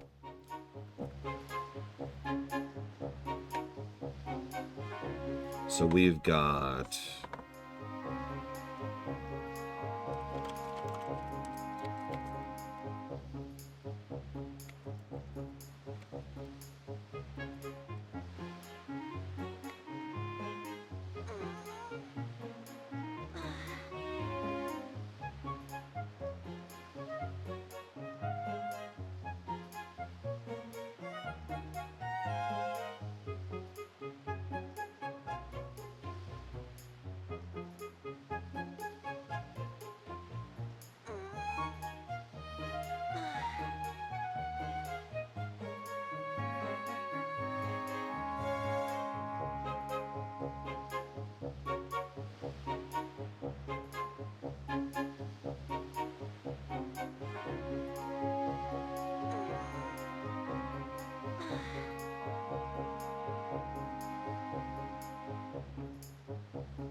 I'm typing up some notes. I do apologize.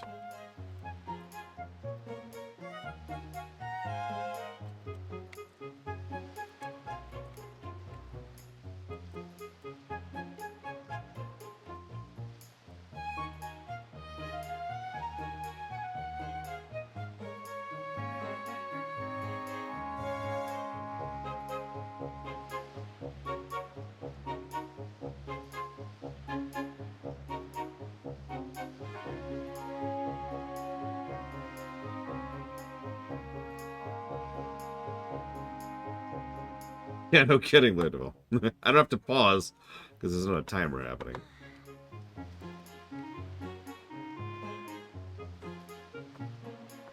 Really, Yura?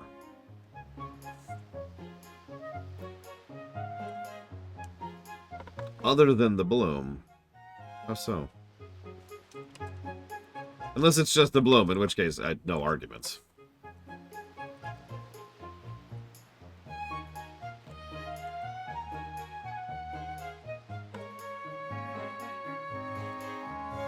You cannot turn bloom off. Nintendo does not understand what options menus mean. They forgot that back in the 90s for some reason. Okay, let's do it. That's a decrepit old shield. You still sure you can use that thing? You gonna get splitters and cry? Whatever. If you're ready, let's go. You ready?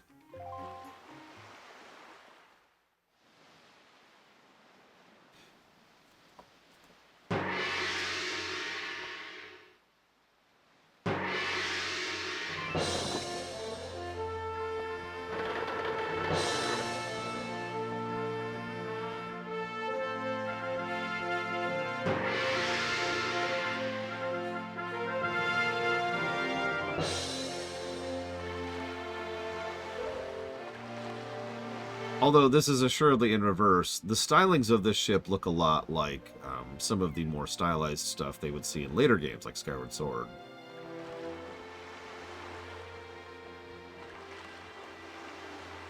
Bye, Grandma. Don't worry, we'll be back. You have the best healing item in the game.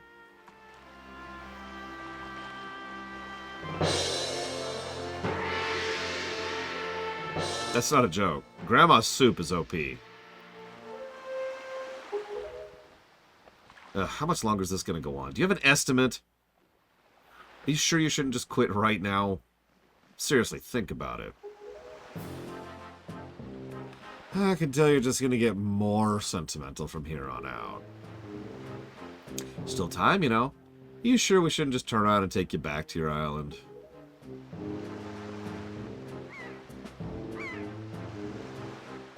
And there's how tiny the island really is. Nice shot, though, because now they want it to look tiny. They want a contrast for how large they worked at making it look earlier. Arsh, listen, kid, you can't just stand around on deck. You'll get in everyone's way. I told Nico to look after you, so you better report below decks and ask him what you should be doing. Okay.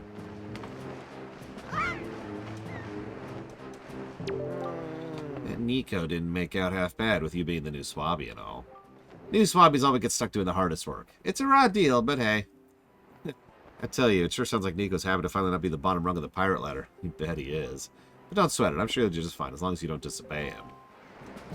Oh, I'll kill him, alright. I mean... Tetra is not happy about us being here, no. So your name's Arsh, right? That's one weird getup you got on there. What's the deal? Is that popular on your island, or what? I don't think about it, though. I think I've seen an outfit like that somewhere before. Eh.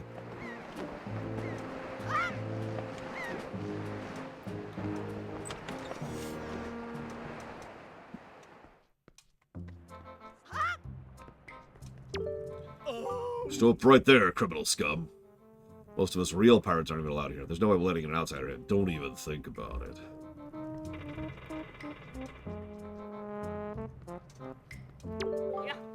it. Hey! Well now, ahoy there, Swabby. As of today, I am your superior, Nico! Now, I promise I'll go easy on you, so long as you do as I say. Okay? Right, now, first you have to take a bit of a test that all pirates have to take. It's a bit of a doozy, and can lead to some issues if you're having trouble with the controls. So, you watch everything I'm about to show you real careful-like, so you can cram it into your no-doubt mushy, swabby brain. Yeah, we're not known for our intellect in this incarnation. First off, you gotta press this switch. This is the easy part. Just walk up to it and press the switch. Boom! Now, if he was a goblin, he'd be talking a little bit more like this. Now check it out. After the platforms rise up into 4, you gotta jump on them.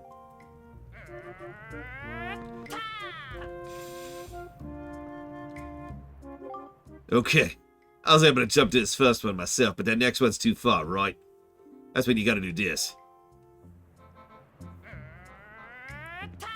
Yeah, there's a reason everyone says this is the most characterized Link. Lord knows we've had Links with character before, and will again, actually. But this one is probably the most characterization.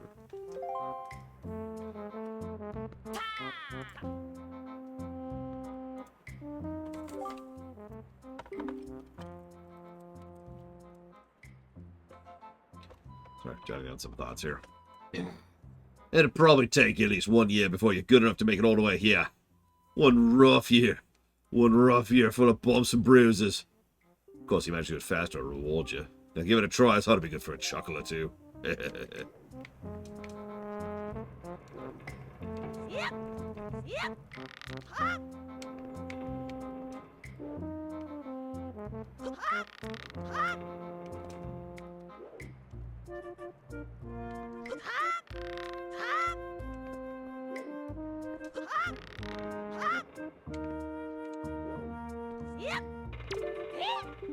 What? You did already? I'm proud to have you as my underling. No, the jump button was invented for Breath of the Wild. You know, the second to most recent Zelda game. Unless you count the feather, which was back in the 90s. All right, Swabby. Tell you what. You can have the treasure in that chest over there. It's your reward from the great and generous Nico. Okay, take it before someone else does. Right then. And Link is now blind.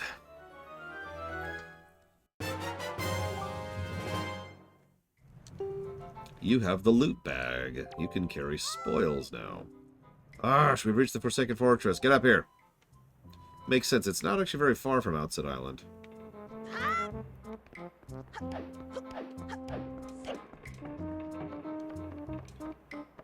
It's true, Blade Jamal.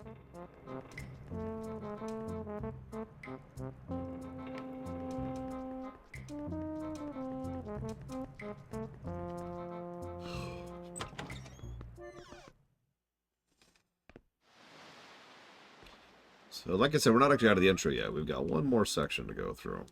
Arsh, here I am, up here.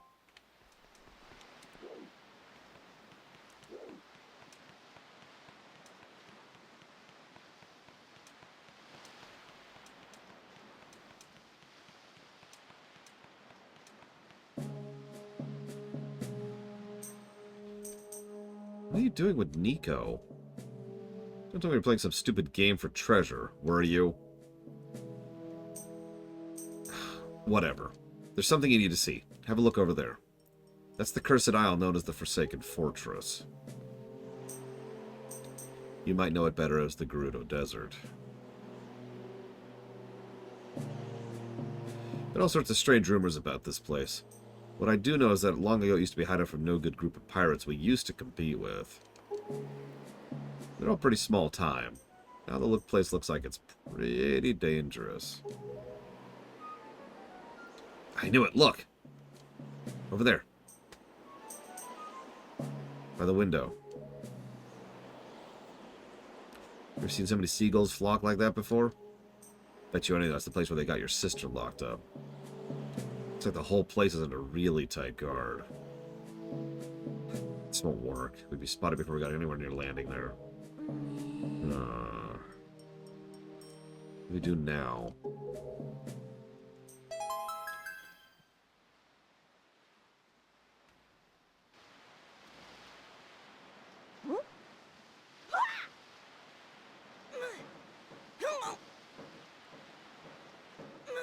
Look, don't struggle. If you really want to get into a dangerous place like this is the only way to do it. Trust me. We pirates do this all the time. Don't worry about it. It'll be a piece of cake. Everybody ready? Never you fear, kid. We're pros. We're going to launch you good.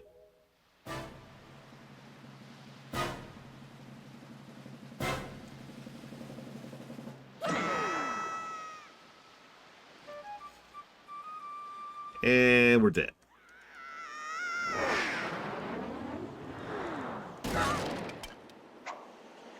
There goes our sword.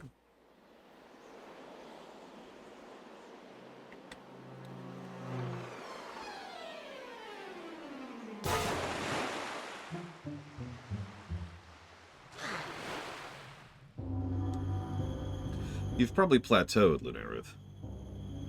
Pushing through a plateau depends on your individual biology, which I don't know. You're going to need someone who actually knows your specific setup for that.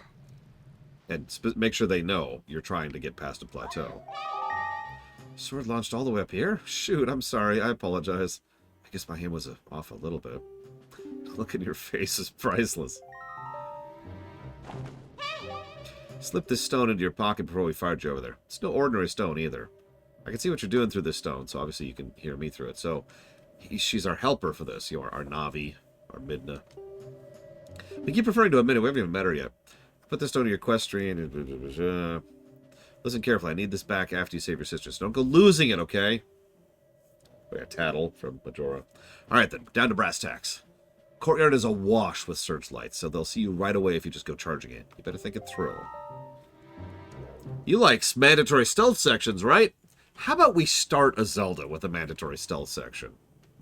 For as much as I'm positive about this intro, narratively, this is a lot more questionable, and that's probably going to be our watchword for Wind Waker. Great story, gameplay.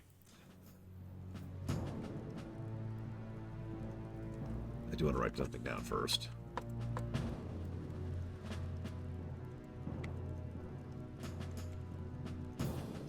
And yeah, this is functionally our first dungeon. This is our Deku tree.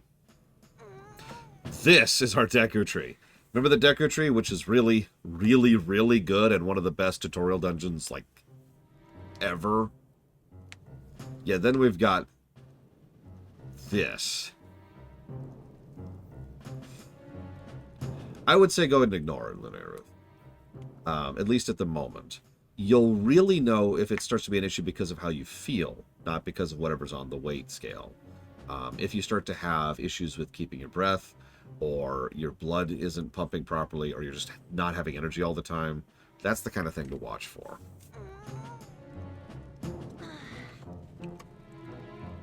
So, oh my god.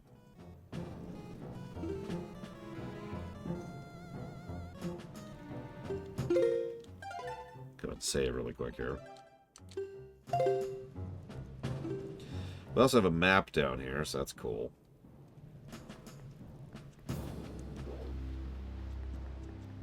We'll see, Bionic Punk. But the first thing we're going to do, right off the bat, is not get caught. So, okay, that's cute.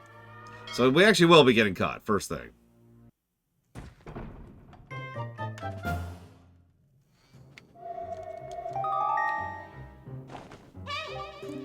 What are you doing? If you start wandering around as well guarded as that without means of defense, you're bound to get caught.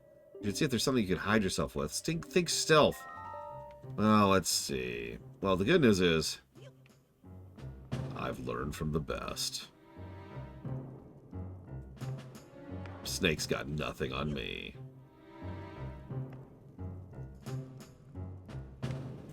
I mean, that's a good idea, Linnea. Exercising too hard puts your body into crisis mode. That's also true for dieting. So dieting too much puts your body into crisis mode. Your body thinks, oh no, I'm starving, or oh no, I need food. I need to start storing up fat because something's wrong. And then, you know, it will start being wrong. So I know that's one of those contradictory things, but if you exercise too much, you really will cause yourself more damage than if you hadn't. Come on. Come on. There we go. And yeah, it also matters what types of food you're bringing in and what types of calories you're bringing in. That's a good point, Crazy Norse. Thank you, Lucas Slaughter, very, very much.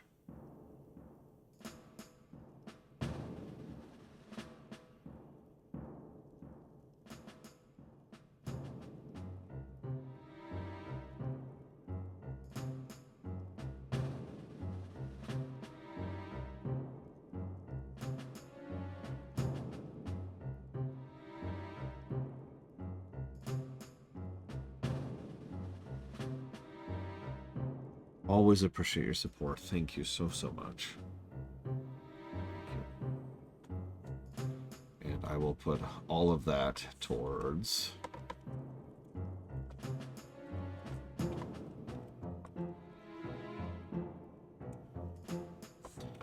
trails in the sky block, trails of crossbell block, and trails of cold steel block. The nightmare blocks. Sometimes referred to as the hell blocks.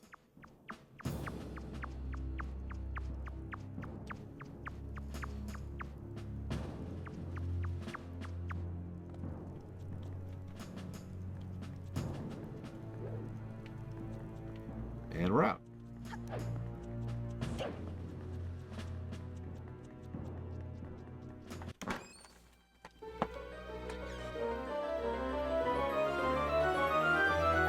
I mean, I'm fine playing those extraordinarily long games. I just don't want to do it right now, because if that happened right now, I'd just enter panic mode. Like, that would be I've already got months and months of content lined up. I'm already way behind in the queue, and I'm about to move. Can we not get a lot funded right now, please? Maybe let me get caught up first, before you add to my workload. That's all I'm asking.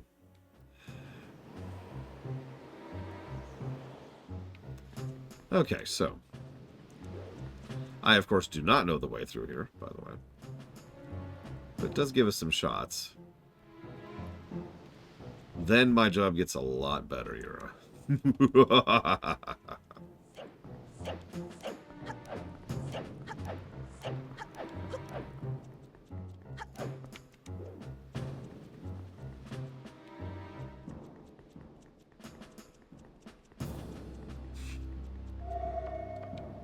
What was that?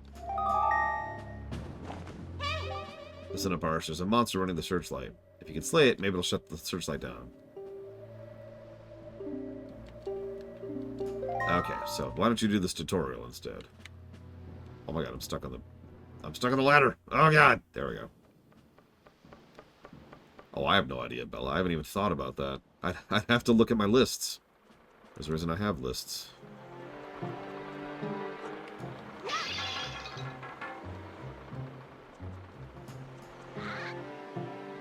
Sup?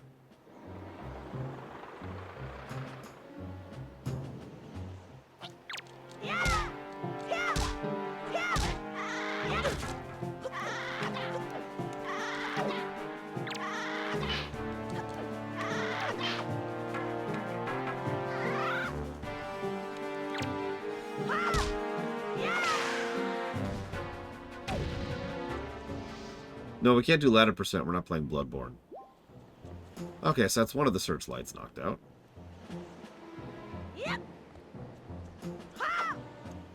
You can drop the... Yeah, I probably wouldn't play FF16 because it's not out on PC yet. But I'm being honest, Bella. I haven't even thought about it.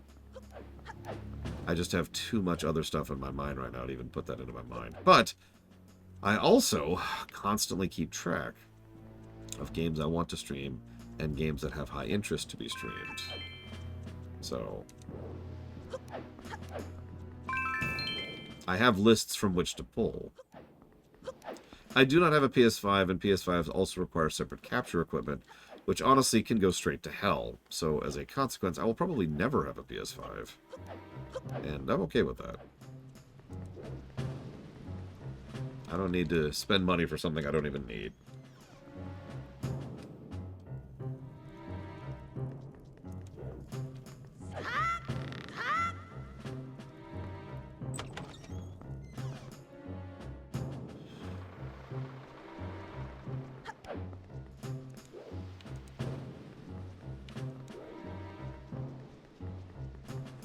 Games on the PS5. Look up the list of PS5 exclusives sometime.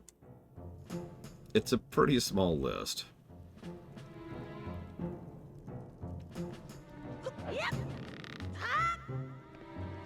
Oh, I'm going to get a Switch 2 day off, 100%. Yeah, that list is also shrinking. So, in short, sure, you can add a PS5 game. After all, it's probably not going to be for very long.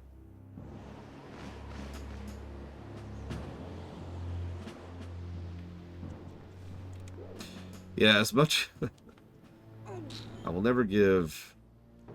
I will never stop giving Nintendo flack for this. Hey, shortcutting. But that's true for all consoles. Console exclusives can go to hell. Speaking of which, we may never play Alan Wake 2 while we're on the subject. Yeah, F7R2, which is coming out on PC. FF16, which is coming out on PC. God of War Ragnarok, which we already played on PC. And Demon's Souls Remake. That's the only one that does seem to be actually staying exclusive. And honestly, I don't think anybody wants to watch me play that.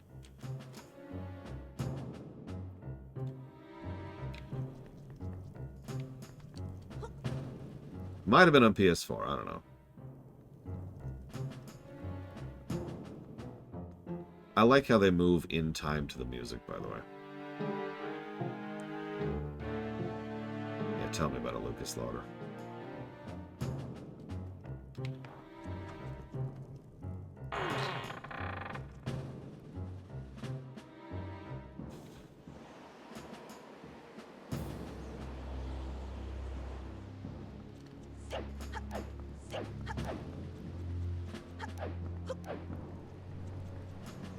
Yeah, and by the way, just to make this very, very clear, if something comes out on the Epic Gaming Store, then it's not out on PC.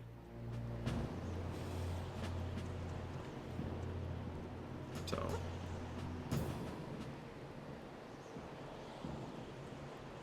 So yeah, Alan Wake 2 is currently an Epic exclusive, and has no signs of changing anytime soon.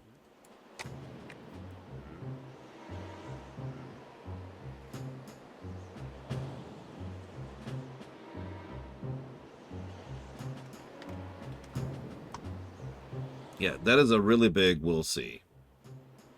That's exactly where that's at. We'll see.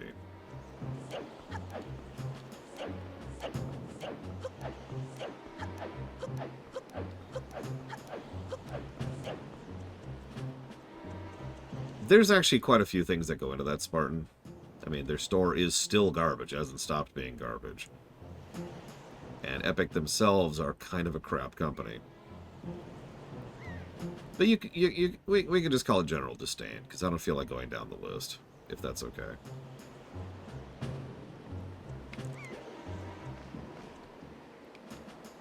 That would take a minute, you know.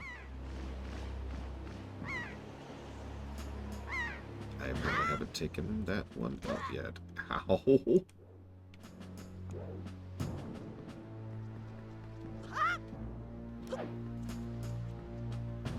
I mean, I'm not gonna lie, the inclusion of Tencent into that equation is not a great one, but Tencent has their tendrils all over the place. Yeah, Epic Gaming Store finally has a freaking shopping cart.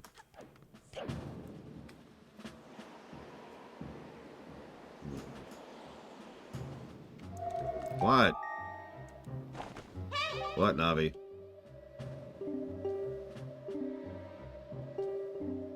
Yeah, thanks. I figured that out. I need to take out that stupid searchlight, though.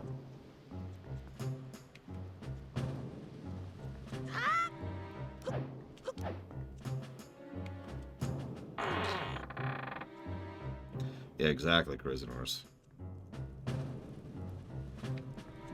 Tencent has their fingers in so many pies right now.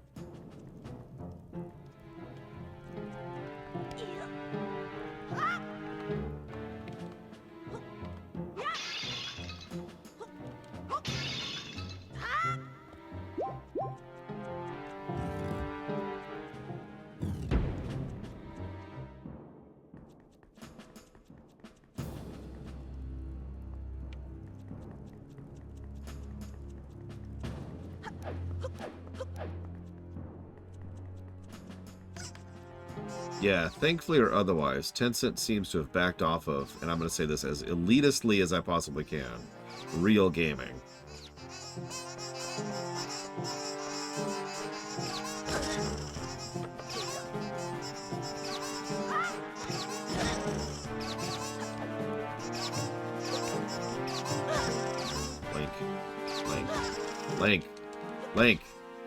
Link! Jesus Christ, Link.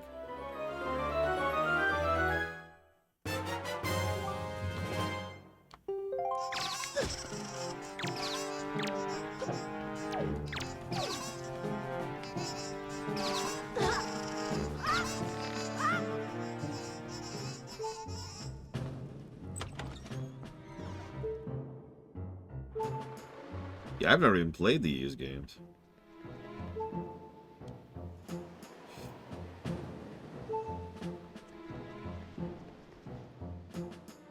This should be it.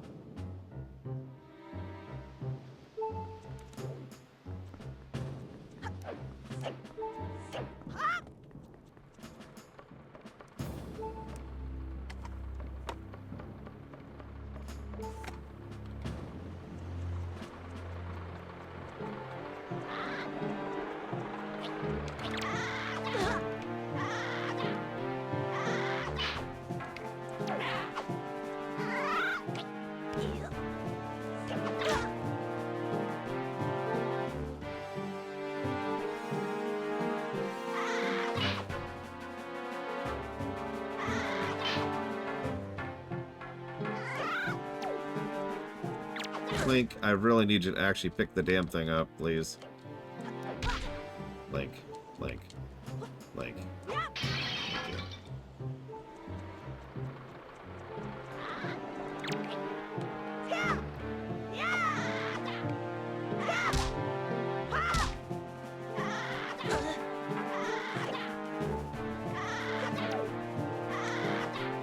Link, Really, really need you to pick up the weapon there, buddy.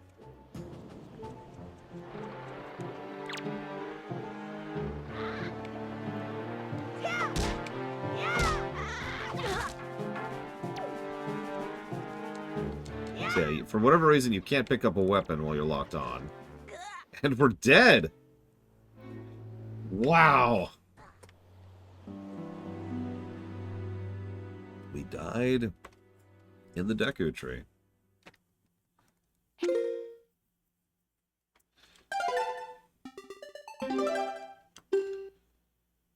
So let's see where it drops us.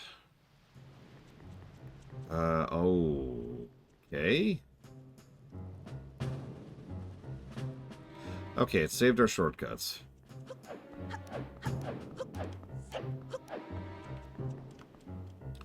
I was gonna be mad.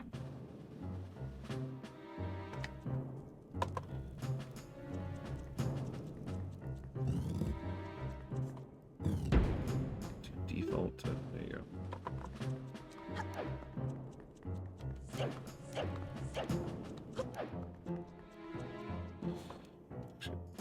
Over here.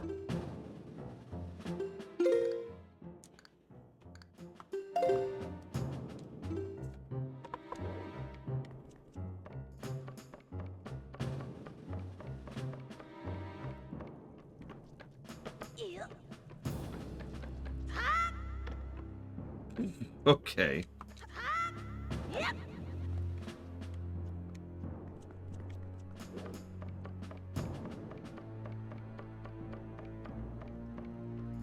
But it's supposed to be a sneaking song, because, you know, it's a sneaking dungeon. Will there be a way to avoid scalpers?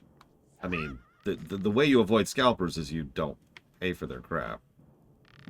That really is the solution. We saw this with the PlayStation 5, actually.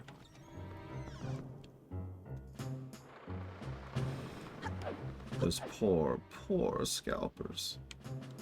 They bought all this equipment they can't sell, and now they're not making money, and I hope they rot and die in a fire.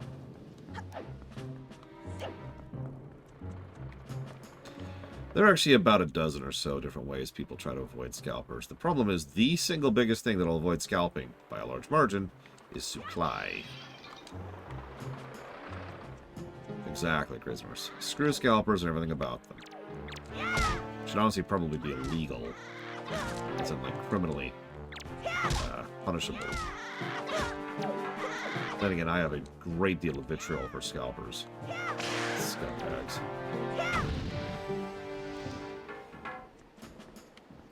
Okay, that's knocked out. Now I have to knock out the last one. Or the last two.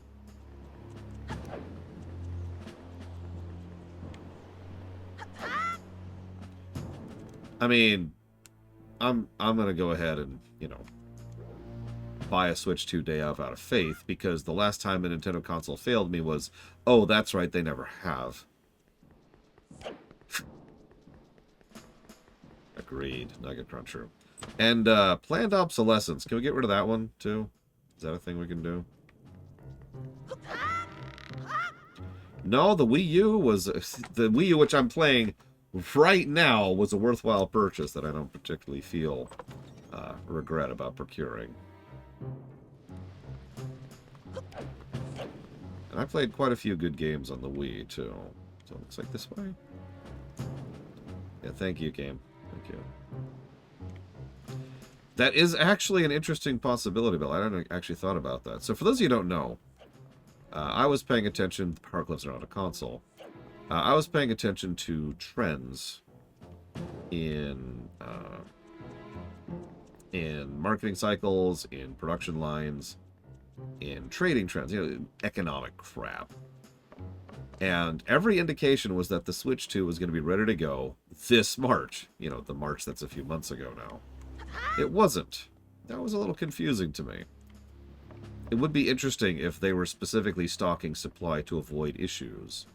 Because Lord knows the PS5 was a rather public example of that, right?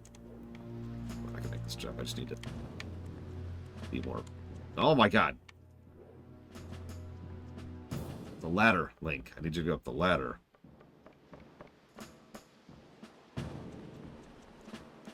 There might actually be an invisible wall. Let's try it one more last try.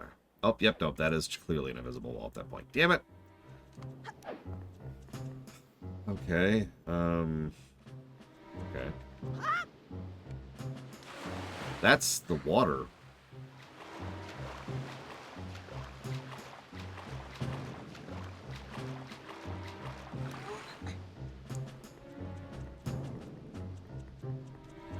The map's on here, and it's not a great map, by the way.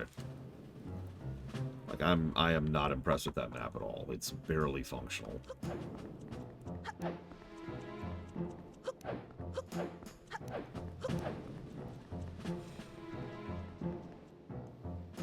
Yes, game, I know. You don't have to show me this every time I go outside. Thank you. Yeah, the lack of minimap is also kind of a weird decision. Whatever. Alright, so one more hallway, I guess.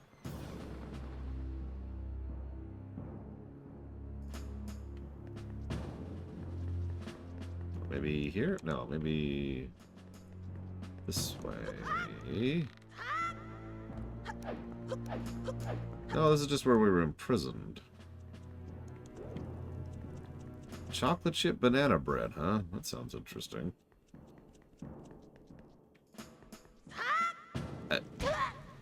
Not what I wanted, but okay.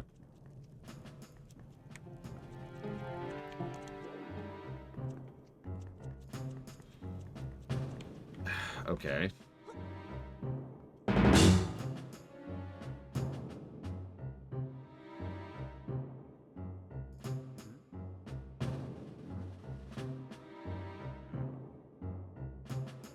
And yeah, pretty much no mini-map, and the map is not great. That's not great.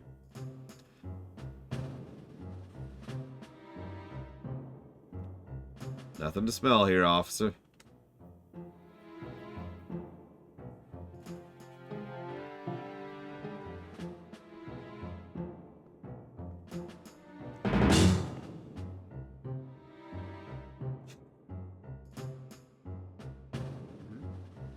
I don't even want to go this way. Why am I doing this?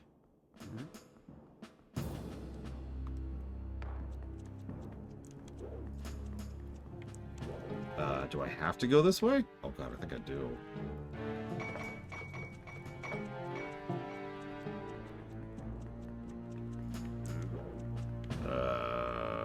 Okay.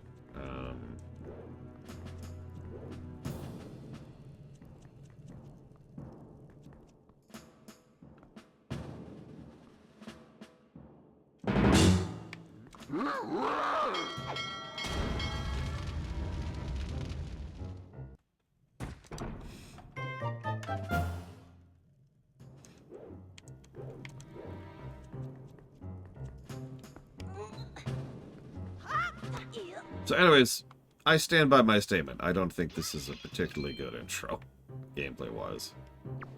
That's what I was trying for, Bella. Didn't quite make it. Yeah, it's okay. This particular villain, he's not a killer, right? He's evil, but, you know. He's not interested in mass murder, right? Right? Right, okay, cool. Where the hell am I? I want to go this way.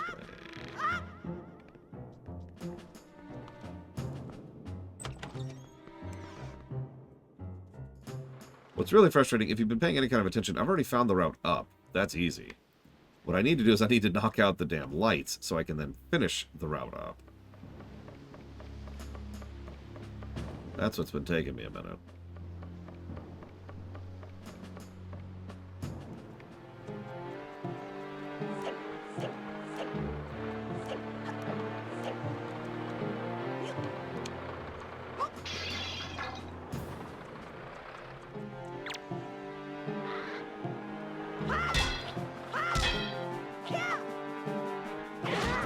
What?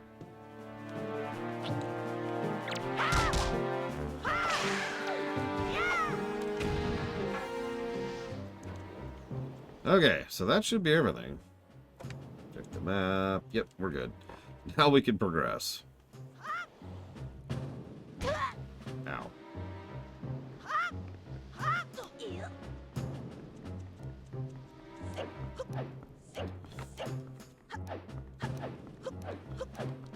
Oh, let me know. I'll let you know when I get my sword back, and I'll answer you, Act. Yep. Oh, God, Bella. So you were doing this the whole time?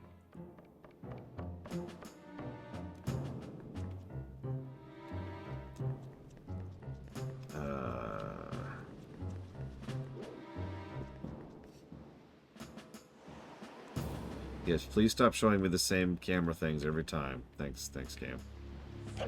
It's disorienting as hell.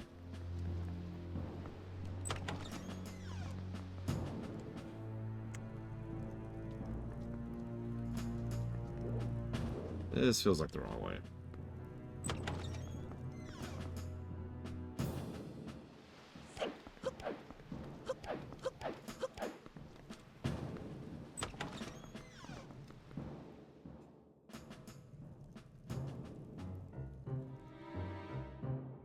Oh God, where did my barrel go? This game this game underperformed. Sold pretty well. But it only moved about 4.7 million units, which was considered not great, considering Ocarina crushed that.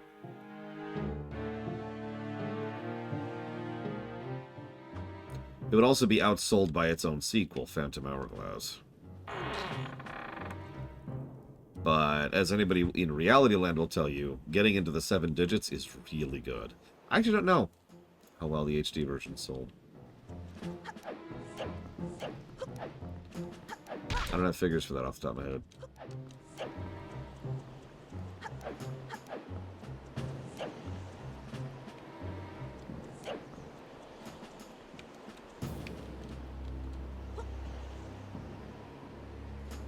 Yeah, not every Zelda needs to be selling 30 million units. Breath of the Wild.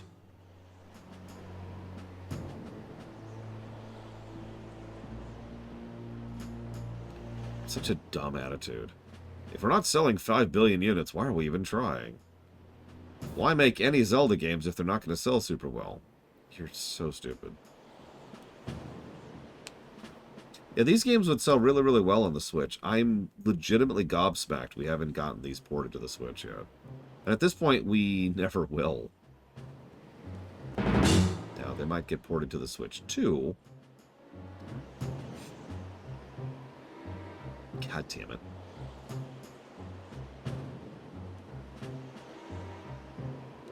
That's a good point, Bionic. If every single game doesn't make more money than the previous game, why even make them? Why make anything at all? We can just make gacha trash, because that makes more money for some frickin' reason. Yeah, exactly, Ross. Three Houses got the Switch bump. Don't mistake me, Three Houses is a good game. But, like, that game sold crazy well because of the Switch bump. Hang on, is this our shortcut? This feels like our shortcut. Yeah, this is it. Let's get our shortcut, just in case, just in case.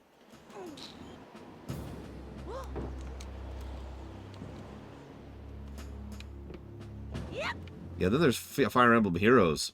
Don't look up how much money that made.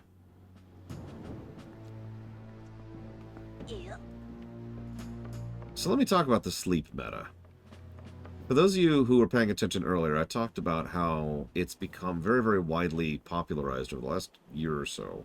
I've even commented on this, if you've been paying attention, to try and get viewers of both streams and YouTube who are asleep. Now, the logic here is one of those wonderful little bits of logic, which makes perfect sense and is extremely stupid. But first, you've noticed this. You may or may not even realize you noticed this, but you noticed this. How many 2 or 3 or 5 hour videos have you started seeing pop up over the last, year or so? It's become really, really common, hasn't it? Several people have even pointed out, like I point out, how a lot of videos are trying to be really, really short because that boosts the algorithm, and that's why the shorts have been doing so well. But then people point out, well, what about those ridiculous 12-hour videos? Well, here's the thing. It's kind of a self-feeding thing. The idea is you watch those while you're asleep. That's the simplicity of the idea. And therefore, you don't skip ads when they pop up automatically. So you watch the entire ad. Same thing with streaming, right? the full totality of the ad revenue is being showcased. Now, you don't click on an ad, which is obviously the actual ideal. But still, full ad revenue from any given video. And, of course, you can put ads roughly every 15 minutes. I always knew. And you're probably thinking, okay, that doesn't sound too bad. Hang on, I'm not done yet. Because the other line there is the algorithm pays attention to two factors which most people don't talk about very often. The platform your logged in account is watching on, and when you're watching what. So let's say that you are asleep during 9 p.m. to 9 a.m. That's, first of all, how the hell do you get 12 hours of sleep? That's crazy. But second of all, let's assume you're asleep during that period of time. Cool. So let's say you put on a video right before you go down. And let's say you probably have autoplay on. Now, that's probably not true for most of the people listening to this, but actually most people have autoplay on. And most people, there's a fairly large bundle of people who just put on a YouTube video and let it play. And it's usually low-tempo stuff, the kind of stuff that you could fall asleep to, because those videos are designed to be watched while you're asleep. They're not designed, there's no loud noises, there's no sudden jolts. It's designed to be the kind of thing that's just there, right? It's just something that you're watching quietly in the background. So we've got all of that going for us, and the algorithm will say, oh, well, you've fallen asleep, and yeah, autoplay is also on by default. Thank you for reminding me. So you fall asleep, and then it sees what kind of videos you've been watching during this time of night, and it says, oh, you want another 5-hour video, probably from the same person you've already been watching. It might not be. It might cycle to another creator, but at the very least, it's another 5-hour video, and then another 5-hour video, and then you wake up and say, Yeah, actually, Smithing Brit just blew the lid on this recently, which I find hysterical, as is kind of his job. But none of that's the insidious part.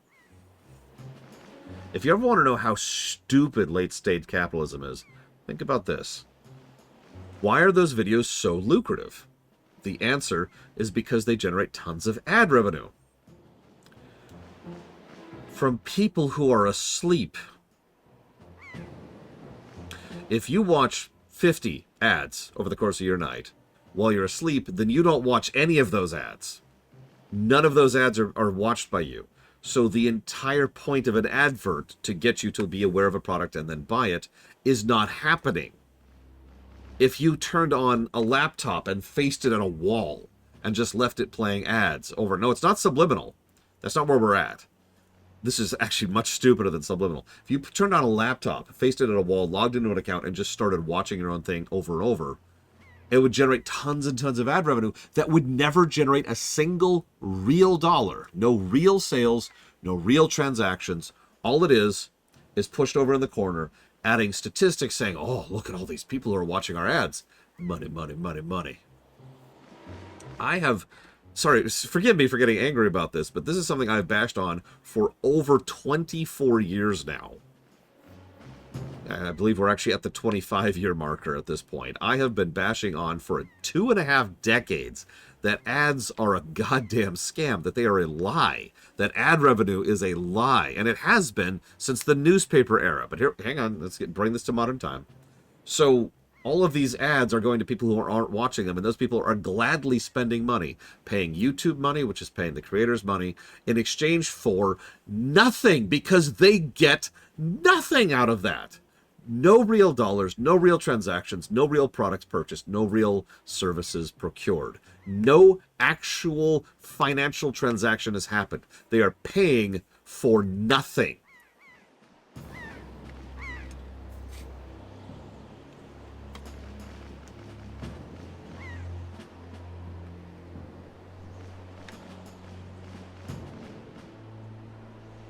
And that's why we should have nothing but gacha games, obviously. Hey, my sword. Link.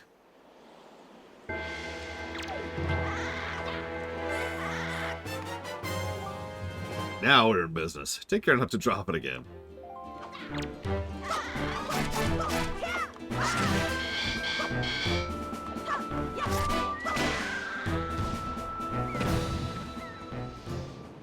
Yeah, no, it's a scam. It has been a scam for a very, very long time. There's a reason why I usually audibly distinguish between ads and marketing. Good marketing is something I bash as well, because good marketing is awesome. And rare, actually. But ads are not good marketing.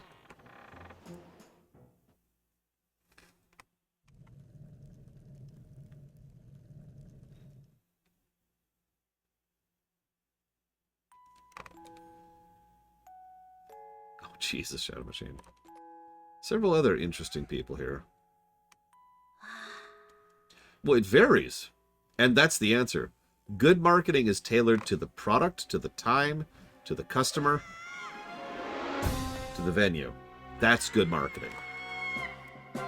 If you are capable of coming up with a strategy for marketing that always works, then you are wrong.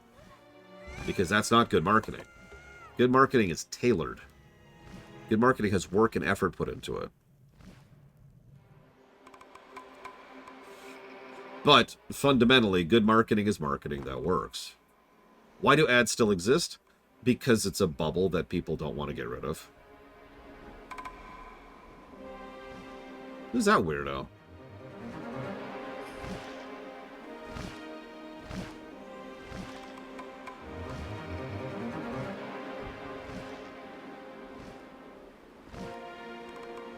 Eh. You know what? Yeah, legalized fraud. That's a good way to put it. People will spend money to maintain a bubble lest they lose the money they already have.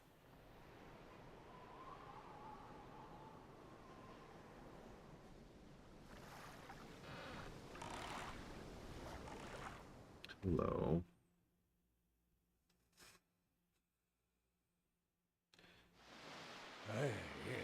Arsh. Arsh. Wake up, Arsh. I have bought games, books, stories, products, thanks to marketing many times. But an ad? Pfft, no. I don't think I've ever bought anything from an ad.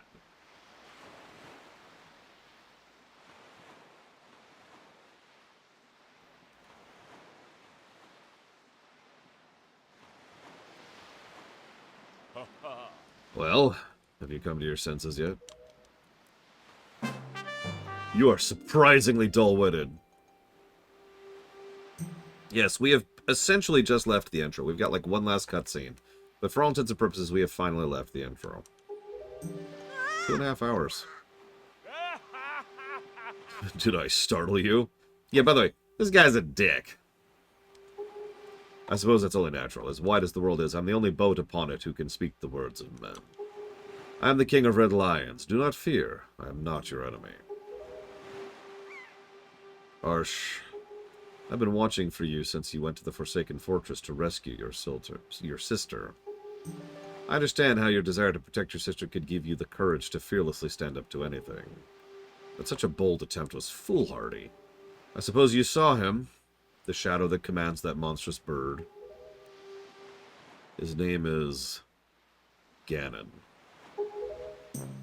He who obtained the power of the gods attempted to cover the land in darkness, and was ultimately sealed away by the very power he hoped to command. Can I just say I love his look here? He's the very same Ganon, the Emperor of the Dark Realm the ancient legends speak of. I do not know why the seal of the gods has failed, but now that Ganon has returned, the world is once again being threatened by his evil magic. Tell me, Arsh, do you still wish to save your sister from him? And will you do anything to save her?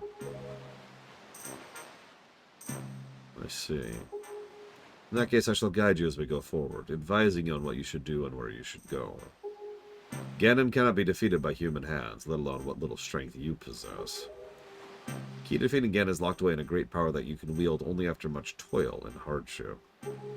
You understand? In that case, we depart to the Great Sea. Ah, I'm getting ahead of myself. This is actually a bit embarrassing for me to admit, but although I am indeed a boat that possesses the power of speech, I possess no sail. And a boat with no sail can sail no seas. I have brought you far to the east of the dark gaze of the Forsaken Fortress. On this island is a town of merchants who deal in a wide variety of goods. Also, Kakariko. If you search hard enough, you will surely find the one who will sell you a sail. Sorry to ask this of you, but without a sail, I will be useless to you. The island of merchants is home to many valuable goods. The information they provide you may come in handy during your endeavors at sea, so listen carefully to their words and heed them well. Actually, we know where Castletown is. Let's not get into that. But remember, there's no time to play. Come back here immediately as soon as your errands are done. So we're not fully out of the entry yet. The official time to get out of the entry is, like I said, when you get an item.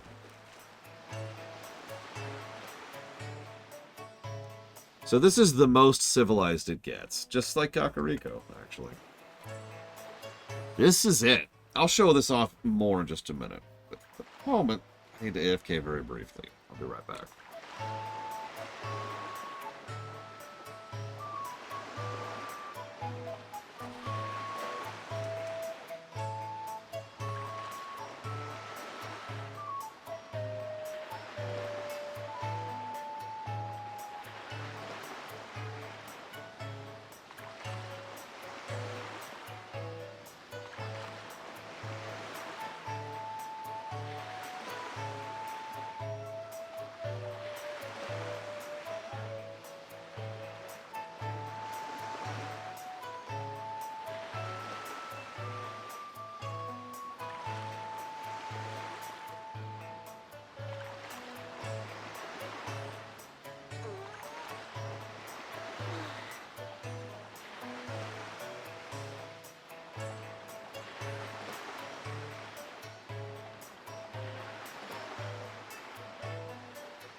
So let's talk about some flooding. I haven't even mentioned the flooding yet. But realistically speaking, the water didn't come in. The land went down. I've actually talked about this before. Hyrule has always been in a bit of a valley. That's probably the most visibly obvious in some of the later games like Breath of the Wild. But even in the early stuff, as far back as Zelda 1 even, you can see that they're kind of low elevation.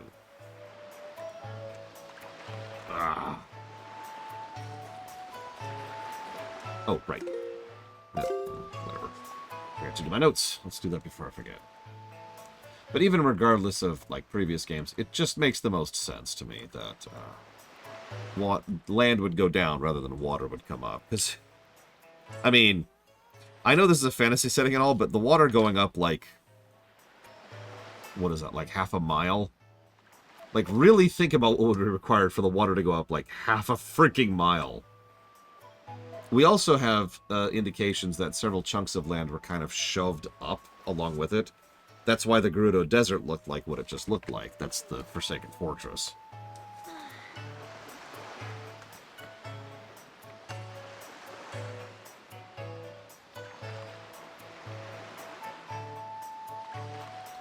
Yeah, I do love that. Hang on. Let's get a shot that isn't quite as bloomy, shall we? There we go.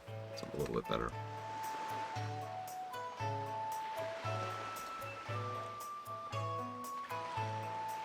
Yeah, I mean, 300 meters is...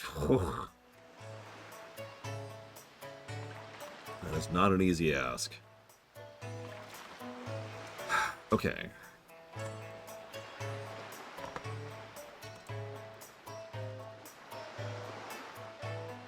Yeah, that is a huge amount of water.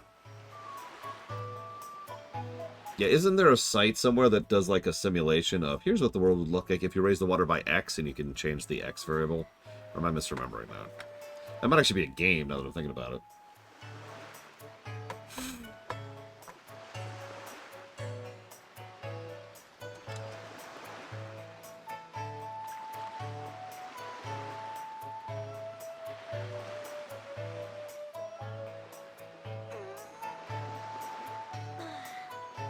It is also being magically maintained, that's true. So it could be a bubble. I still stand by my statement. It makes more sense the land was shoved down. But these aren't mutually exclusive. The land could have been shoved down and then the water could be maintained. I mean, after all, we do... Spoilers. We do know that there's still stuff, you know, under the water, which is just there. And magically in stasis.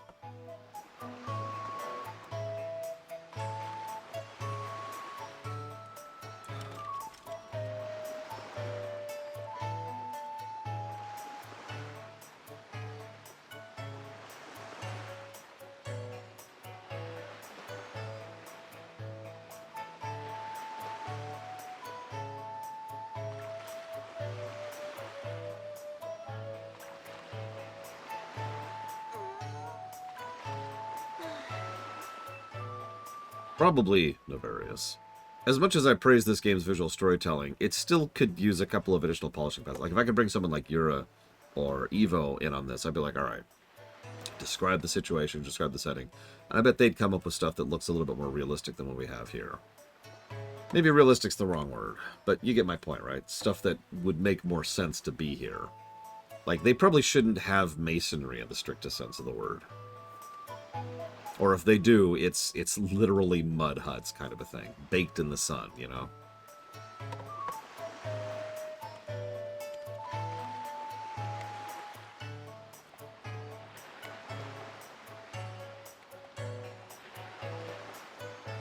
You lie! You're fired! Get out of my office!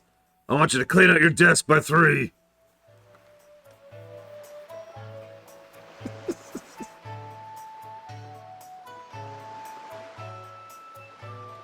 I mean, one of the things... I didn't know that, Grizzrus. But that would be a cool look. Get some choral stuff going on, right? Like, really lean into the idea that these people live in a scavenging society. Right? They don't construct, they don't build. This is what I would want as a creator, as a director, as a producer. I would want it to be clear that these people live in a survivalist scenario where they don't have smithies, they don't have manufactories. They probably have like basic windmills, and everything else is just made out of stuff that they find. Right? Robinson Crusoe aesthetic. It's a great way to put that. Or Fallout, but on the ocean.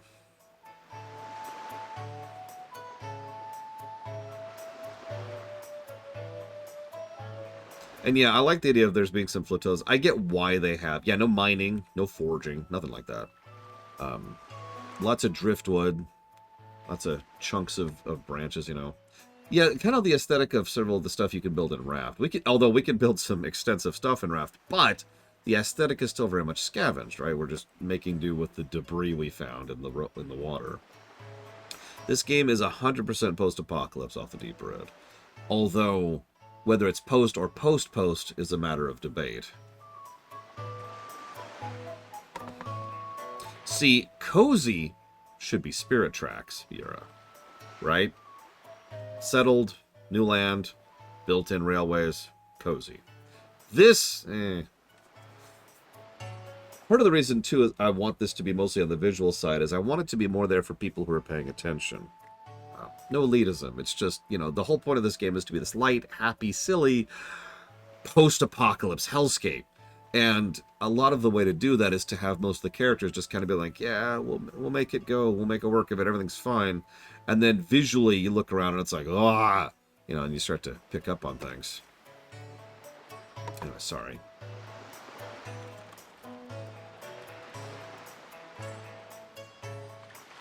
I mean, Majora and LTTP both are pretty much in mid-apocalypse. This one is after. We failed. So, let's take a look at this town, shall we? We got some kids. What's up, kids? What's the matter, mister? Why are you looking at some real aliens or something weird like that? What? We're good girls. We don't spread rumors. Got it. Rumor spreaders. Can't you see we're busy? I know we're super cute and all, but that doesn't mean you can just come up and talk to us like whenever you want. Jeepers. Listen, all I want to know is all the rumors. Tell me the rumors. Oh my god, the bloom. So I'm feeling pretty good. Why? Because I recently got myself a pet pig. 3, in fact. I got a black splotched pig, too. How often do you see one of those? Not often, chum. We'll cover it later. I'm trying to dance around spoilers, Crazy Horse. So let's bring spoilers down a little bit. We'll talk about it later. Trust me, there's a lot going on here. I've already given away too much. I apologize. If you please, young boy there, please help me. Listen to my tale of woe. Okay. My sweet, sweet daughter, my only daughter, Maggie, was captured by a bunch of villains and taken to the Forsaken Fortress. What on earth could those scoundrels want with her? Are they just roaming around looking for young maidens? Are they just evil creatures who delight in mischief? Oh, crud. Having a kidnapped daughter doesn't get you a single rupee, you know. I hate this man, by the way.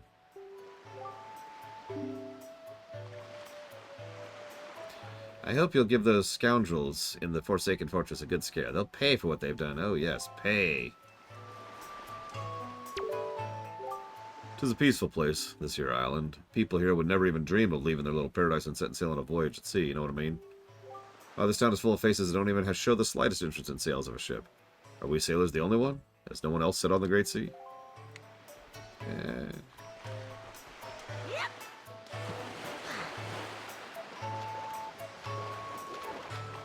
By the way, my prevailing theory that rupees are crystallized gratitude gets a lot more logical when you consider they probably have no way to make gems happen in this setting.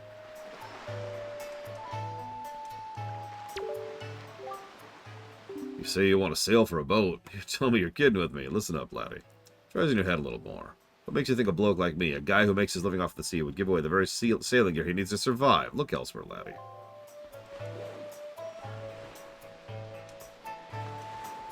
So, he uses his daughter as a part of a scam to make money, Evo.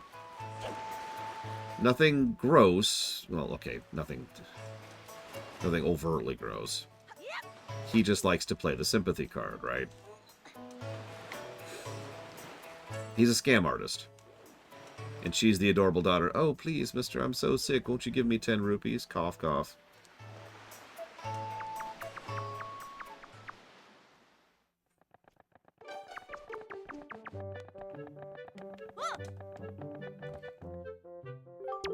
How'd you sneak in here, little rat? Shoot, beat it. Scram, vermin. But I want to buy bombs. This would be the bomb shop.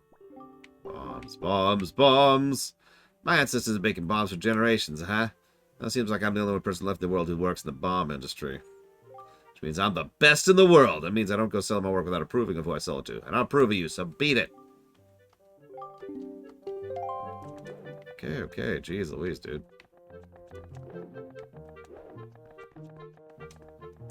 Yeah, by the way, just like Majora's Mask, most of the people in this setting are not cool. Now, that makes sense. Post-apocalypse. And I don't want to get too much into it because this might get polemic, but there's a lot of evidence that the more plentiful the resources are, the more cool people are with each other. You know, when you have to murder your friend to survive and eat, you tend to be a lot more inclined towards murder, that kind of a thing. So, people here...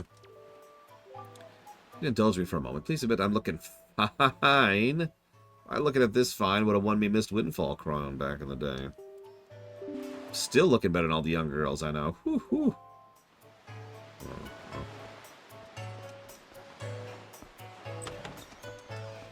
Oh my god, screw the people in Skyward Sword.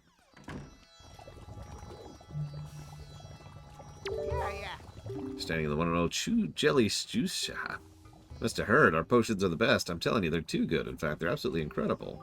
What's that? What's Chew Jelly? You ask, looking somewhat bewildered. Oh, sir, you simply must be joking. You don't know what Chew Jelly is. Just ask yourself, good sir, what is a robustly nourishing element? What is a mystical substance and ask that is good for the body and mind? Ask yourself! The words chew jelly roar out in answer to these questions, proclaiming themselves to be true. Why it is a key ingredient in the most effective potions around. All you have to do is bring an empty bottle, and I'll let you have a taste. Which begs the question, do you have an empty bottle? Well, no, as it happens, but bye.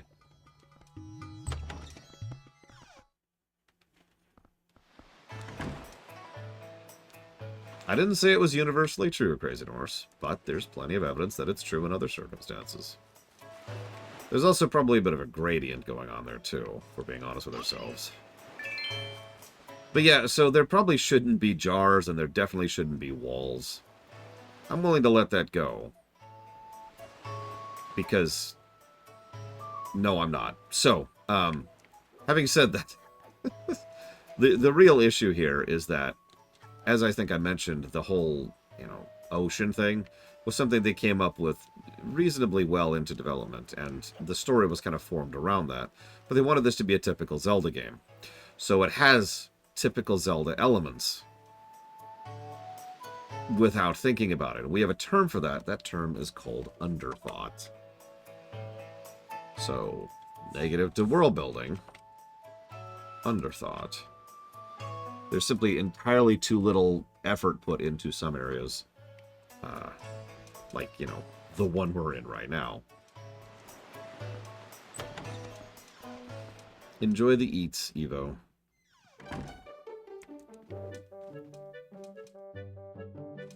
Oh my god, the auction house. All the bad memories. All the bad memories just came back. Ooh.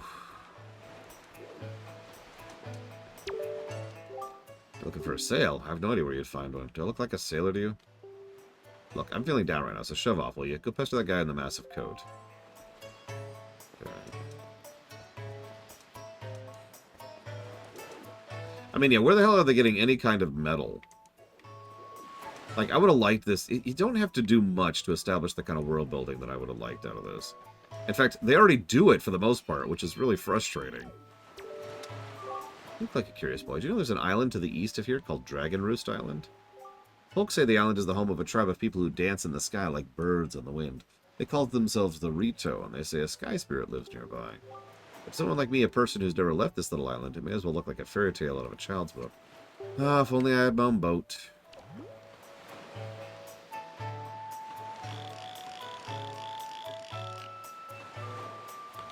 Death Mountain, by the way. Yeah, no, like add a little bit of a tidbit. The fact that we have a sword could be like a really big freaking deal. Like maybe we were supposed to. If we don't, honestly, maybe we even earn up to a sword. Maybe we don't start with a sword. Maybe we start with a freaking spear, a wooden spear. At most, it might be a wood and bone spear, and that's our initial weapon, right? That would have worked. Even the shield on our back is this ancient, rusty artifact passed down throughout the generations. The one shield they have. She's so saucy, isn't she? I can't believe she's a school teacher. Rumor has it she has mountains of tacky pendants and earrings. It's as if she loves nothing in the world more than jewelry. Huh? What are you doing? Were you just listening to us, you scamp? You listen, young man. I haven't seen you around, so I guess you're new to Windfall. But don't you know it's bad to eavesdrop on conversations meant only for adult ears? We're discussing very, very important topics that kids just wouldn't understand. You're far too young to be listening to us, young man, so shoo!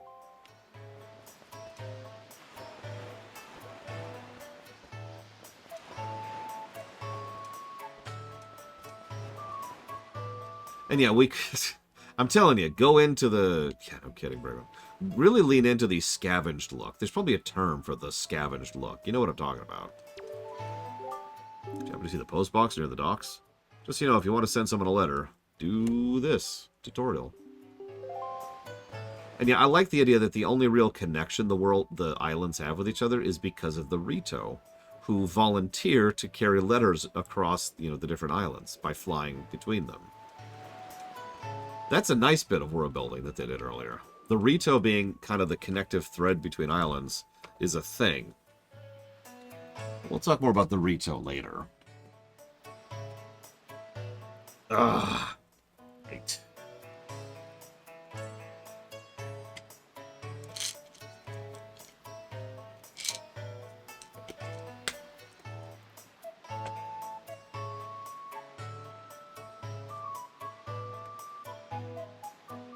Okay. Put some question marks here.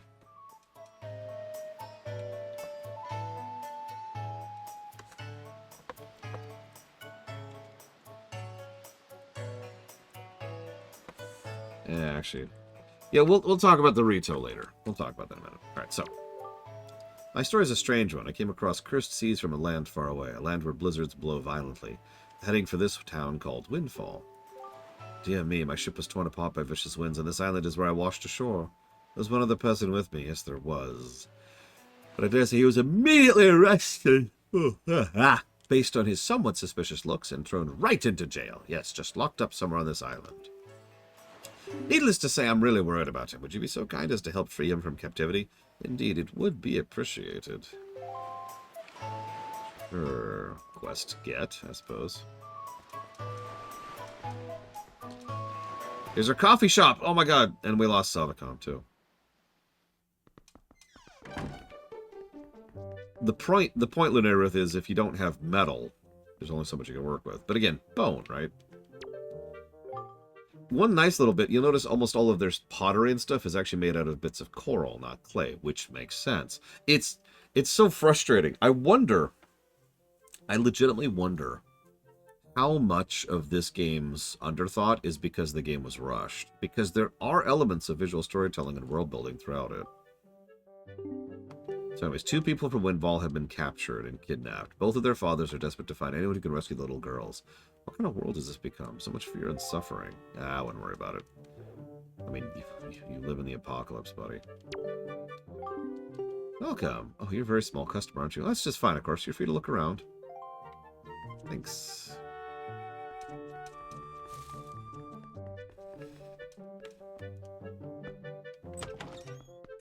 An island like this? No, he's roasting. I mean, I'm with you, Lunarith, although I admit I have a predilection for spears. And spears are useful in an island environment because they're used for fishing. That's why I was thinking spear. Majora was more rushed. That's the funny thing off the deeper end. But it was rushed in the right way. Because I can talk about this. Let me read this first. People from all over the world seem to be gathering here on Windfall Island, all hoping to become successful merchants. Suppose you could say this is the island where people come and money come together, but you know what? Money's important, sure, but don't you think people need to open their hearts a little more than their wallets? I've been kicking around this crazy world for a long time, and I've learned to stop and sniff the flowers on the way. Yeah, you have a bench, dude. Do you know what a luxury that is in this setting?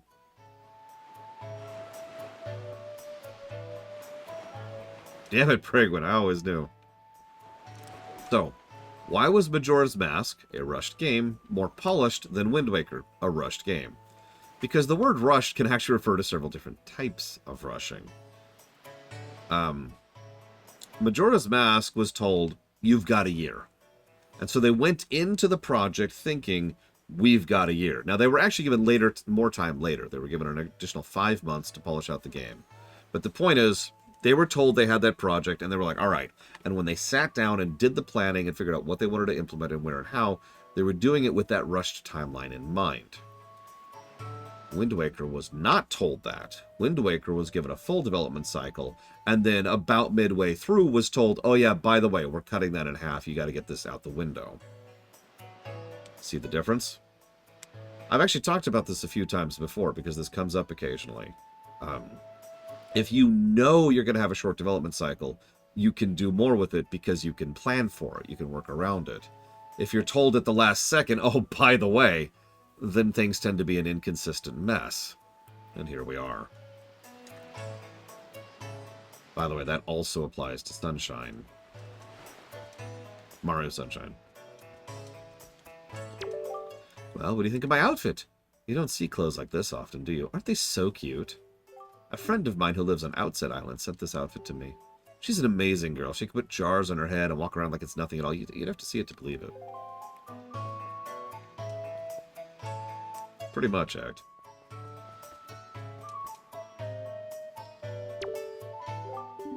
What are you looking at, bud?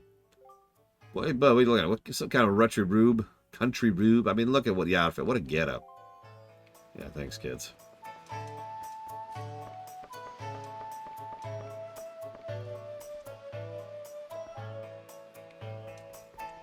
I mean, I remember that act. To sailors like us, the wind's our whole life. Should be nice if a fair wind blew today.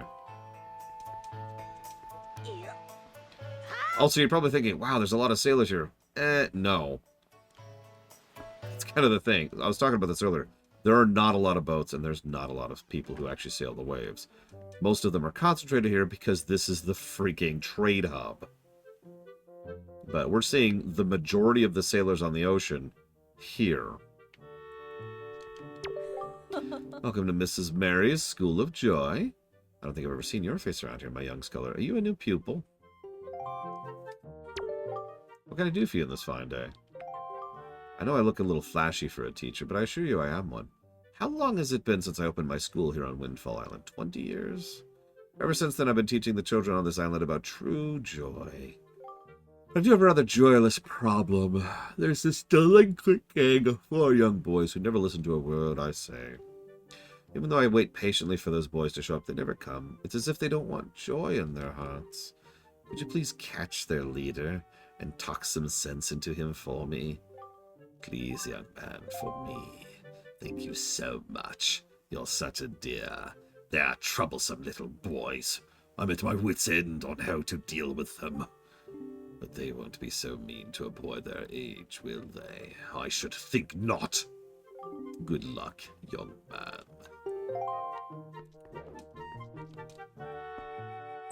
It's just the region. It is, in fact, the exact same size as the world in Ocarina of Time. Playable. Seriously, I should probably throw one together probably for like tomorrow or maybe today. But if you overlay the maps on each other, it's kind of one-to-one. It's very clear they had Ocarina in mind when laying out this map. By the way, that's 2 side quests we've already gotten, not counting the sailcloth we are specifically here for.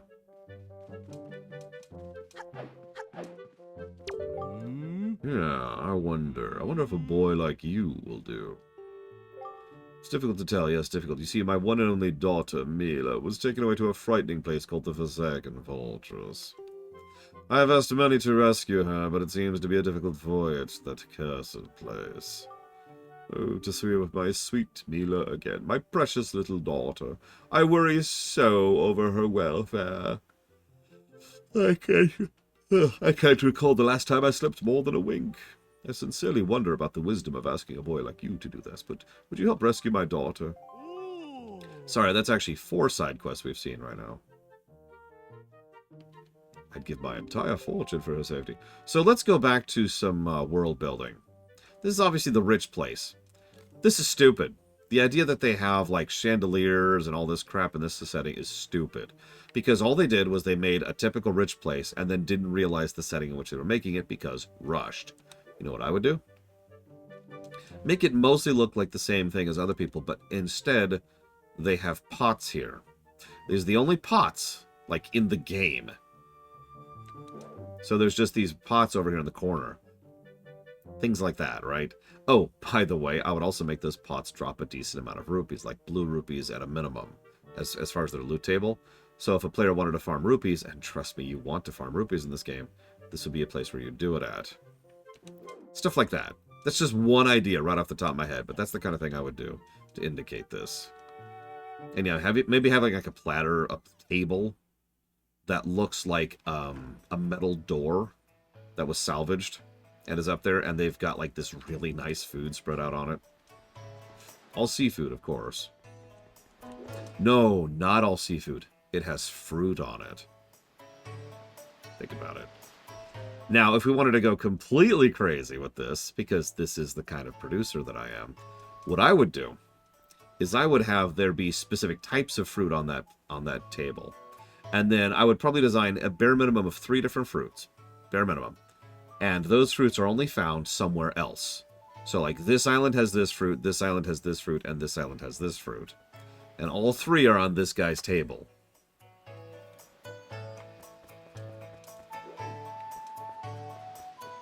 Okay, so I did that. You a hick or something? Yeah, yo, bud. You got a problem with this killer bees, huh? Do you? Don't tell me it's that annoying hag of a teacher again, is it? Came here to give us a talking to because Mrs. Mary asked you to, right? Tell us not to skip school, right, bud? Tell us not to be tardy, right, bud? Now forget about all that. You're the mighty invincible gang of the 40 invincible killer bees! Think we'd listen to a chump like you? I'll tell you what, bud. You want to challenge us to a competition? Well, think about maybe listening a little bit. What do you say, bud? You want to challenge us? Okay. Rules are simple. We're going to hide. You're going to find us. You catch us. Easy as that. We won't hide indoors and we won't leave the island. So look around buildings and shadows behind buildings and stuff. Ready? Go!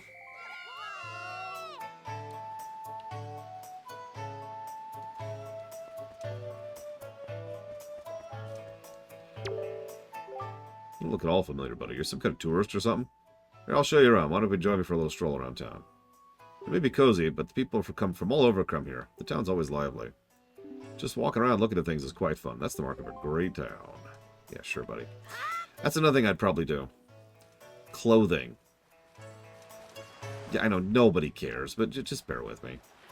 I would do a thing where you could see... So each island, or like several of the islands, might be a better way to put that, would all have their own distinctive clothing style, and all be nice and basic, right? And then you'd see all the clothing styles here. You know, all represented to indicate just how much of a trade hub this is, how much people come here from all over. I've been wanting a sailing freelancer game for forever, and while there are a couple out there, most of them kind of suck.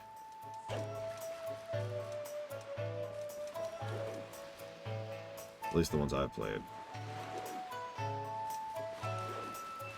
Oh, tell me about it, Crazy Nurse. Which is why all teachers should turn into Palpatine and use the dark side of the Force to ensure a secure society. I have not yet played Dredge, no. No, shut up. Shut up. Shut up. Thank you.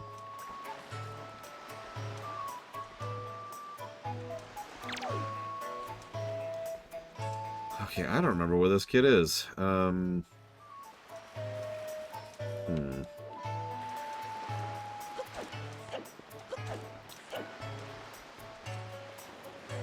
afraid I don't actually get the reference, Linnarith. I'm sorry. I mean, I know who Palpatine is, but that's as far as that goes.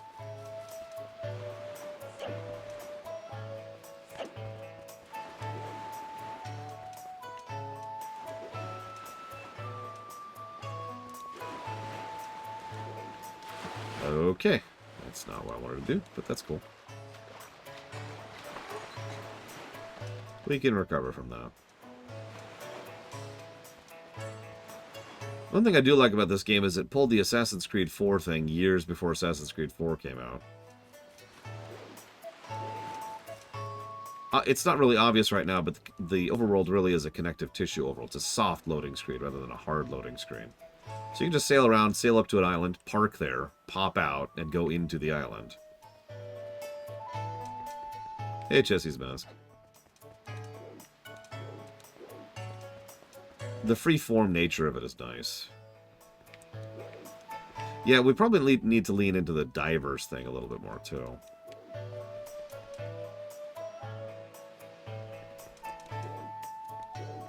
That sounds horrifying, Linnarith. I love it. Although I don't know who Tina Turner is off the top of my head, sorry. I have failed you. I will immediately offer my right pinky. Okay, so I haven't found any of the kids yet. This is great.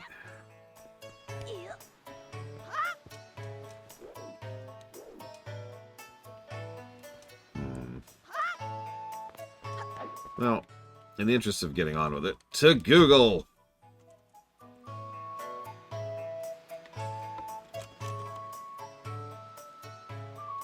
Simply the best. That does sound like a song.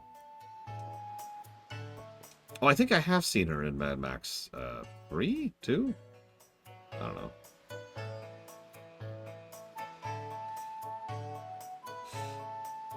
Three. Okay. Okay, so where's the kids? Okay.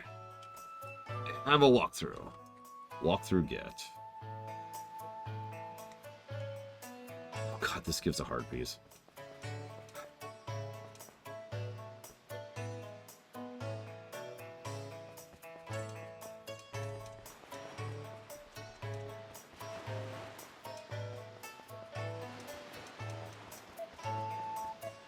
Where the hell is Linda? No, I didn't need to talk to you. Go away, go away, go away. I'm trying to roll. Are you Linda? This is an arch. What qualifies as walkthroughitis? That's kind of a case-by-case thing. God damn you! Go to hell, you stupid sack of crap!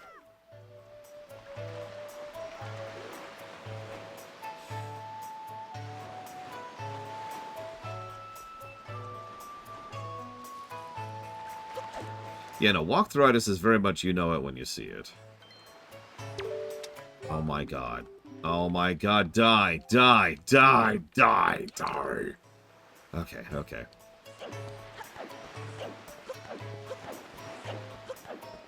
The fact that he forces himself into conversation just makes him even more annoying. Okay, so there's several archways. Let's try this archway. Nope, that doesn't look right.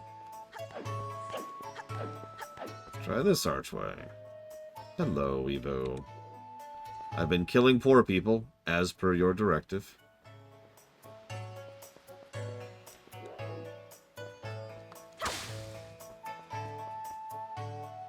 That's true. Walkthroughitis can be a gradient. For example, let's use a made-up scenario really quick, okay? In fact, this might be something clippable worthy, so let me try to get this under 60 seconds. Okay. That's it. Get. What are you doing? Camera! Camera! Let me go after them.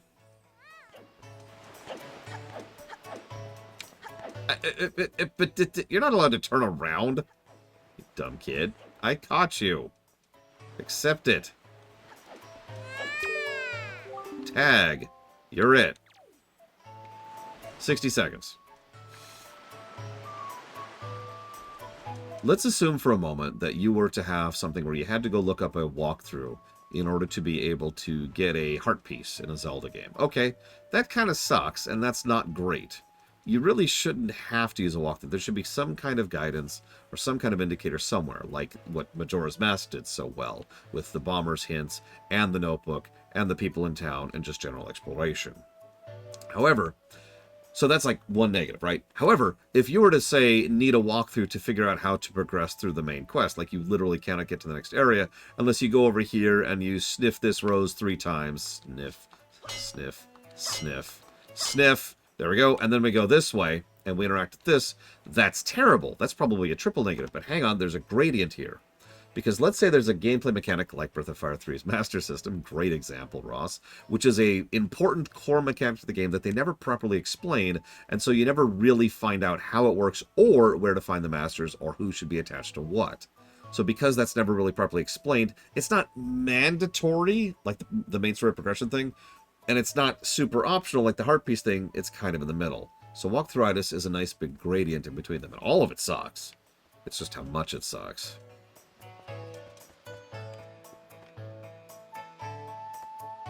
Yeah, the Bomber's Notebook was so good at Majora's.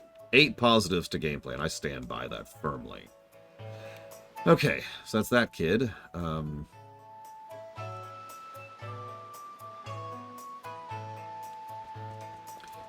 This is the tree one.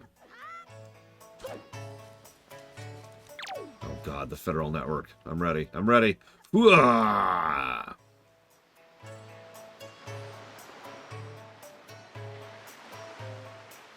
Bomber. Heck, it was a bomber notebook. Stop talking to me or I'll kill you.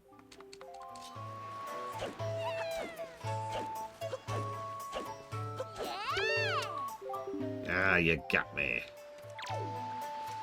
Oh, I can do a lot worse than break their legs. Oh yeah, let's try out our Oh, you sack of crap! So, no. Because of the combo system, you can't interrupt your own swings like you can in some other ones. Okay, so we got him.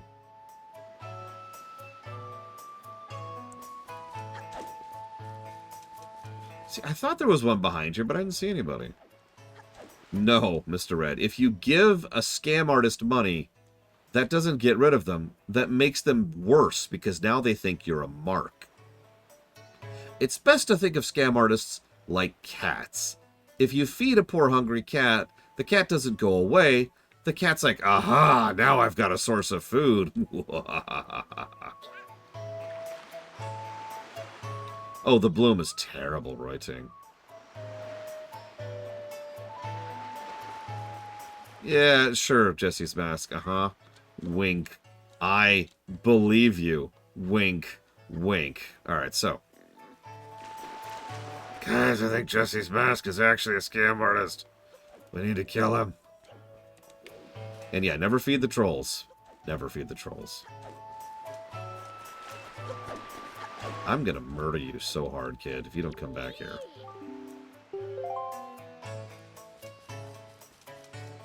Where's Tingles? No. Not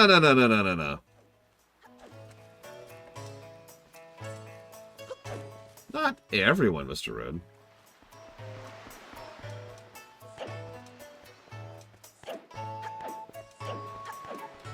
I don't remember where the jail cell is, and I seem to have missed it in my initial floor. Does anyone remember where the jail is? Is there a... Do I have a map here?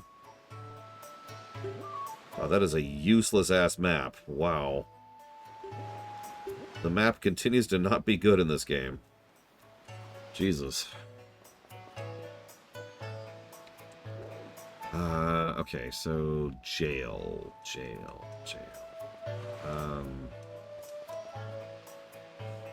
Yeah, I remember it's down.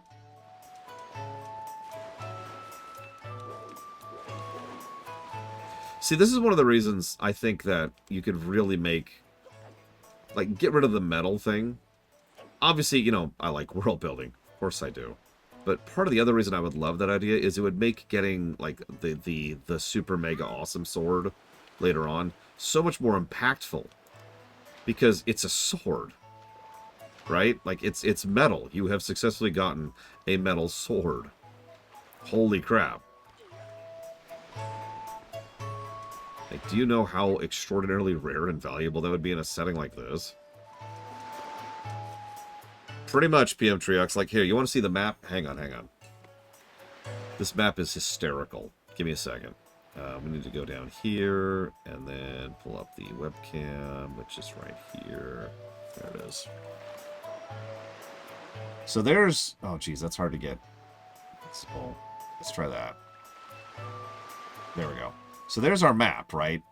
And the grid of the overall map. But hang on. If you zoom in, you see that, which is completely useless. But hang on. We can zoom in one last time. And there's our island map. That. Ooh, I'm dropping it. That is the island map right there. Not super useful.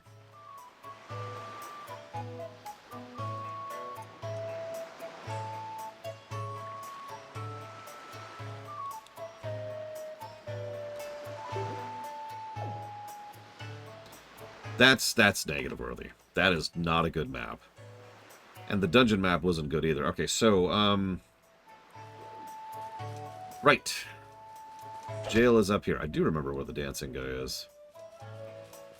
Yeah, exactly, Evo. Especially one that's literally magic. Game? There we go. Like a magic metal sword? Oh, no, that's not it. That's just not it. And the problem is, even though that's not it, this isn't it either. Hello. Oh dear, pardon me, guy. I was just so fully absorbed in my dancing, I don't even notice little old you standing there. I am taught. I love dancing more than I love 3 meals a day. You'll come to know me as the world's charismatic dancer extraordinaire. Ready, guy? 1, 2, 1, 2. So you know what I was just reminded of? Long ago I met this delightful little guy who performed the most dazzling magic dance. A dance that turned night into day before my very eyes. I can't remember those fabulous dance moves, but I just can't seem to get the intricate rhythm down. You think you know the rhythm, guy? Also, there's the kid. Still haven't found the jail. I do need to find the jail. Oh, that's the jail right there, isn't it? Okay. Thanks, game, for taking control away from me for, like, several long... He's getting away! God damn it. Come here, you stupid kid. Come here. Come here.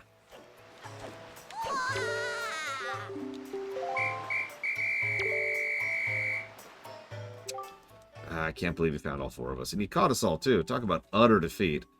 Looks like we lost our touch, killer bees. I guess maybe it's time we chilled out. From now on, we won't cause no trouble for no one. To reward your hide-and-seeking skills, here's a heart piece. This is our favorite possession, but you've proven you're worthy. To our bud, the hide-and-seek master. Oh, one more thing. We need you to apologize for Mrs. Mary first, alright? We're counting on you, bud. Yeah, sure, I'll totally apologize to her for you. Listen, I just want them all to die, Jesse's Mask. Is that so wrong?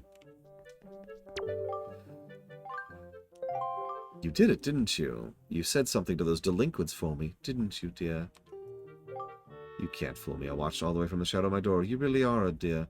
You fill me with joy. I have to reward you. Oh, God. And I just remember that GTA 4 commercial. So here's a little spare change. Oh, and one thing. Don't tell anybody.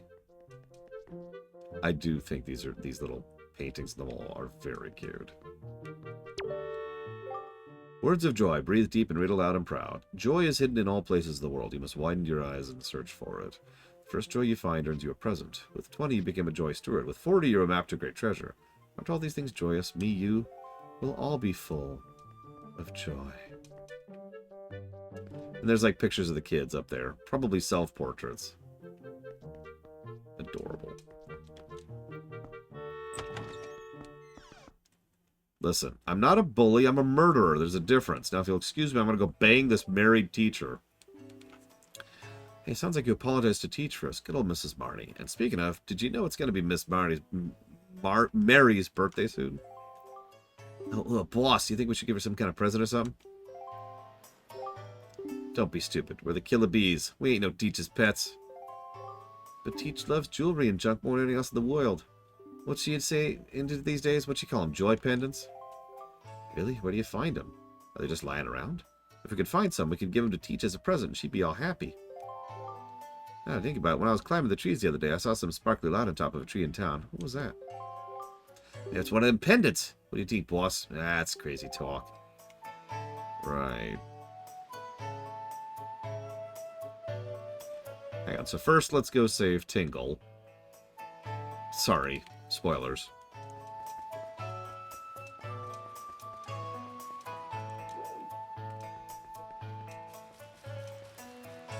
A 100% act, yes. When it comes to things being released, probably Jesse's Mask, we do know that they went immediately from development on Majora's to this. Speaking of...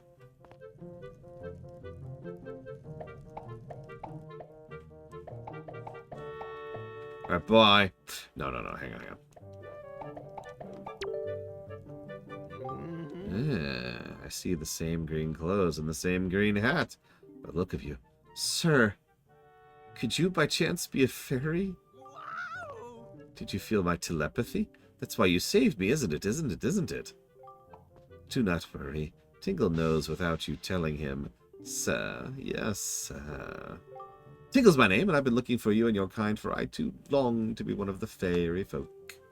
And yet I was mistaken for some kind of troublemaker. Oh, yes, mistaken for some kind of troublemaker. And put into this dreadful sort of place. How disrespectful. Please, Mr. Fairy, rescue poor Tingle from this place, and take him to where you and your kind live in splendor.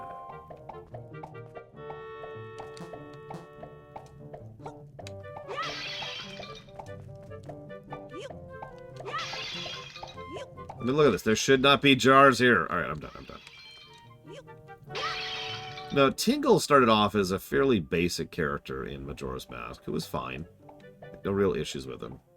And then he became a running gag. Like, he became a meme. And you know what happens when characters become memes, right? Nobody survives intact.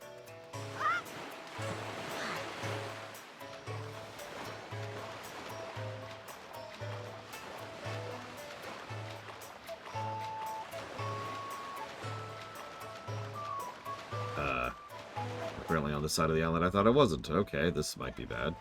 It's okay. Up, down, there we go, there we go.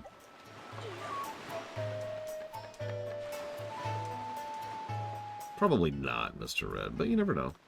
Miyamoto has made some weird demands over the years.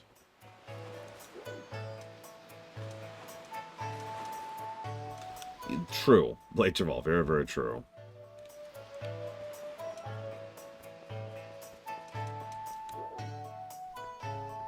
I agree, Act. I think they have officially taken too long. It is possible for a game that takes too long to come out to eventually be good, because, and I know this because StarCraft 2 exists. Apparently I'm just blind.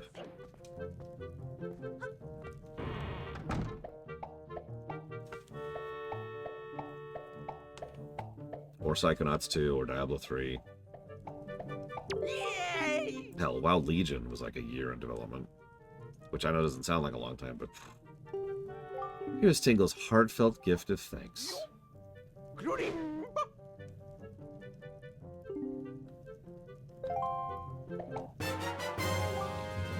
You got the Tingle bottle. Using the Miiverse, which doesn't exist anymore, you can insert a message you've written and send it up to sea for someone unknown to receive. Set it to... Mr. Fair, are you familiar with the Miiverse? Yes. Tingle is now returning to his own special island. Will you come find him? Unfortunately, yes. Oh, I was forgetting something important. You want to come to my island, don't you? Tingle's chart.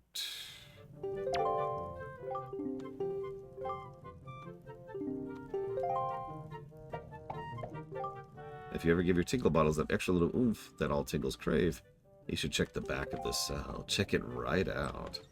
That's my point, though, Jesse's Mask. We can... What? Yes, I know. Thank you.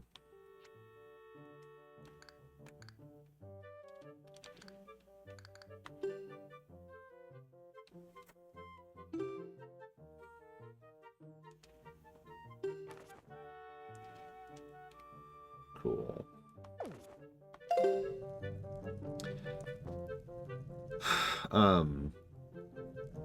But yeah, no, I'm not talking about developer hell. That is a little bit of a different circumstance. What I'm referring to is just how long it takes for something to come out. Dev hell is different. Plenty of games, books, movies, etc. have taken too long to come out and then eventually been good. Now, quite a few of them have also been terrible. But the point is, the moment you take too long in order to come out is the moment you have increased your overall workload. Because now people are, like... I've talked about this before. If you come out too quickly, it's bad. If you come out too slow, it's bad. Because people just kind of get disinterested in whatever it is your product is. All the hype dies down over time. You dick.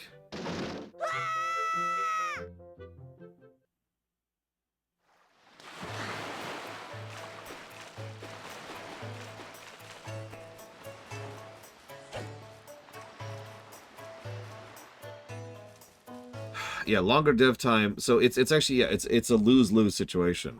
Not only does expectation go up, hype goes down. It's harder to market it, and the people who are actually still interested in it, their expectation goes up. And that's just basic psychology, right? Like, it gets to a point where they're like, oh my god, you know.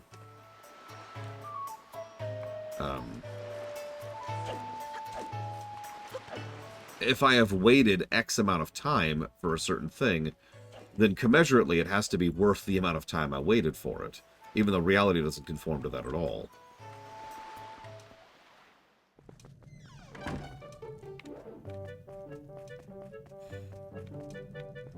I'm not blaming people for that. It sort of makes a degree of sense, but you get the idea. Come on. This is really not what I want to do. Yeah, Last Guardian is another example of that. Hang on a second. I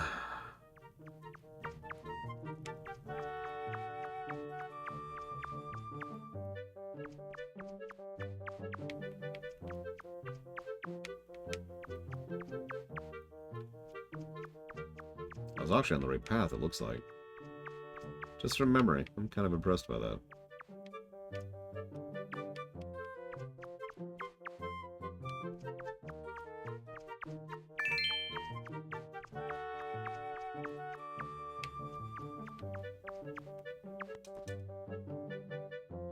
Ignore all the bones.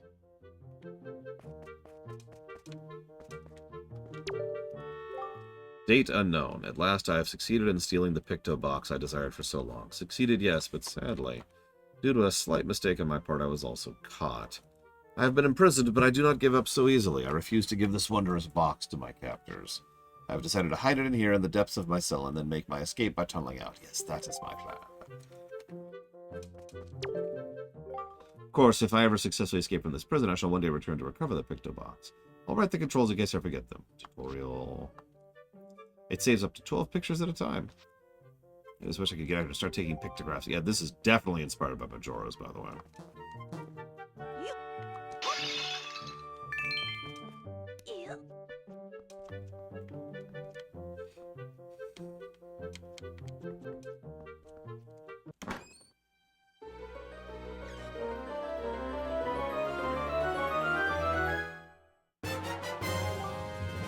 We got the picture box.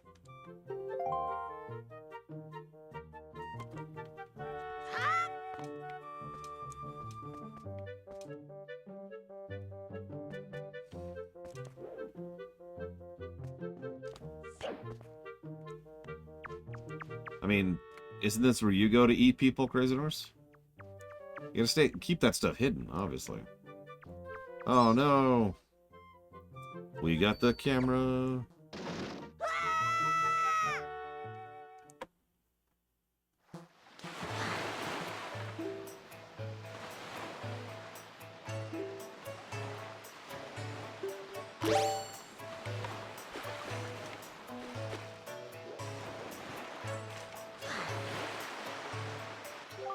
Get a sail? Once we leave this island, maybe sometime before we return again to its shores. Make sure you bought everything you need before we depart. Thanks. Because it was in Majora's Evo. Now, if this pictograph was like some kind of scavenge thing, that would make a lot more sense, but whatever. I'm not going to nitpick too much. No! God damn you. God damn you.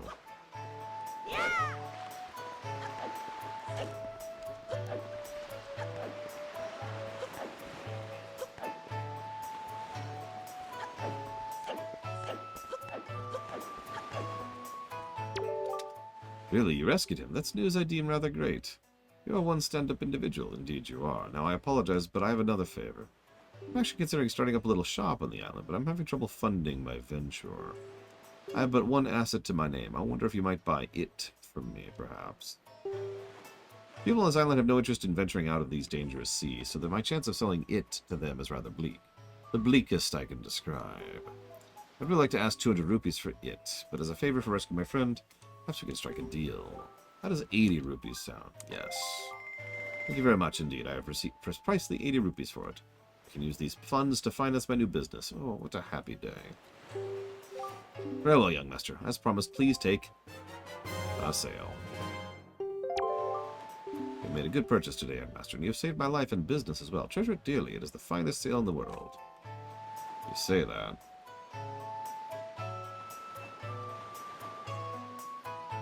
One moment, please.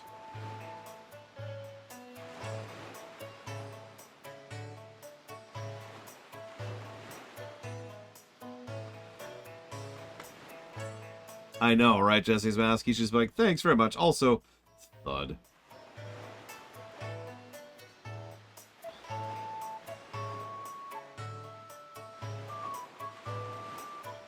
So we have to show off a couple of things. Like, we absolutely have to. But we're not going to do, like, there's just, God, there's so many optional things in this game. There's so many optional things, which we're not doing. But what we are doing...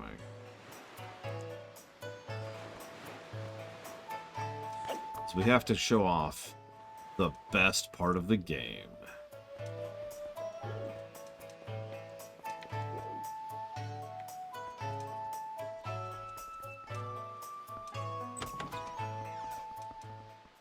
Yeah, we actually clipped this, if memory serves.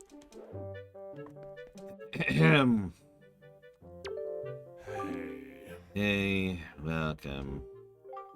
10 rupees per game for kids. You want to play or what? Okay then. Welcome to the fleet. I am the great Admiral Dabalski. Look sharp, for these are the sole protectors of this island. Admiral, red alert! All hands on deck! Sonar shows schools of giant deadly squids are approaching. All ships prepare for battle.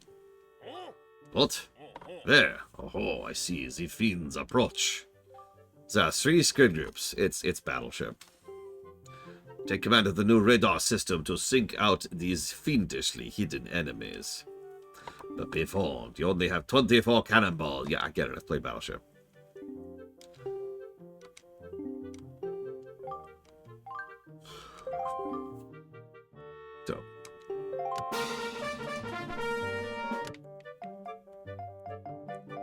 So, you're probably thinking, okay, this is cute, but no. What's really cute about this is... Splish. Splish. Kaboom! Splish. Splish. Kaboom! So, I was asked this morning, what is sploosh? Kaboom! And kaboom! Splish. Kaboom! Kaboom! Okay, we're actually getting extremely lucky here. Splish. Splish. All we have left is the big one. Kaboom! Kaboom! Kaboom! Kaboom! Oh my god!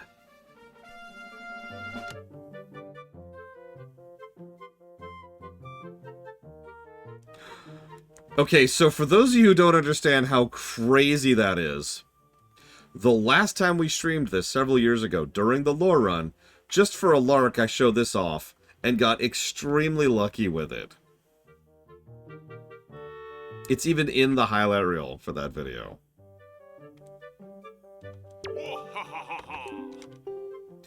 The children on the island would like to thank you. Hey, thank you, Mr. Sailor. Please take this piece of heart. Yes, someone clip that, because holy crap.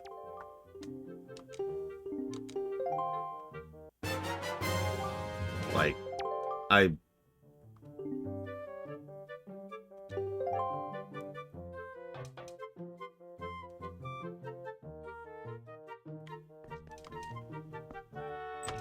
You know, we're not topping that, so I'm just going to go ahead and, you know, cut off for lunch now, I think. I'll see you guys in a bit.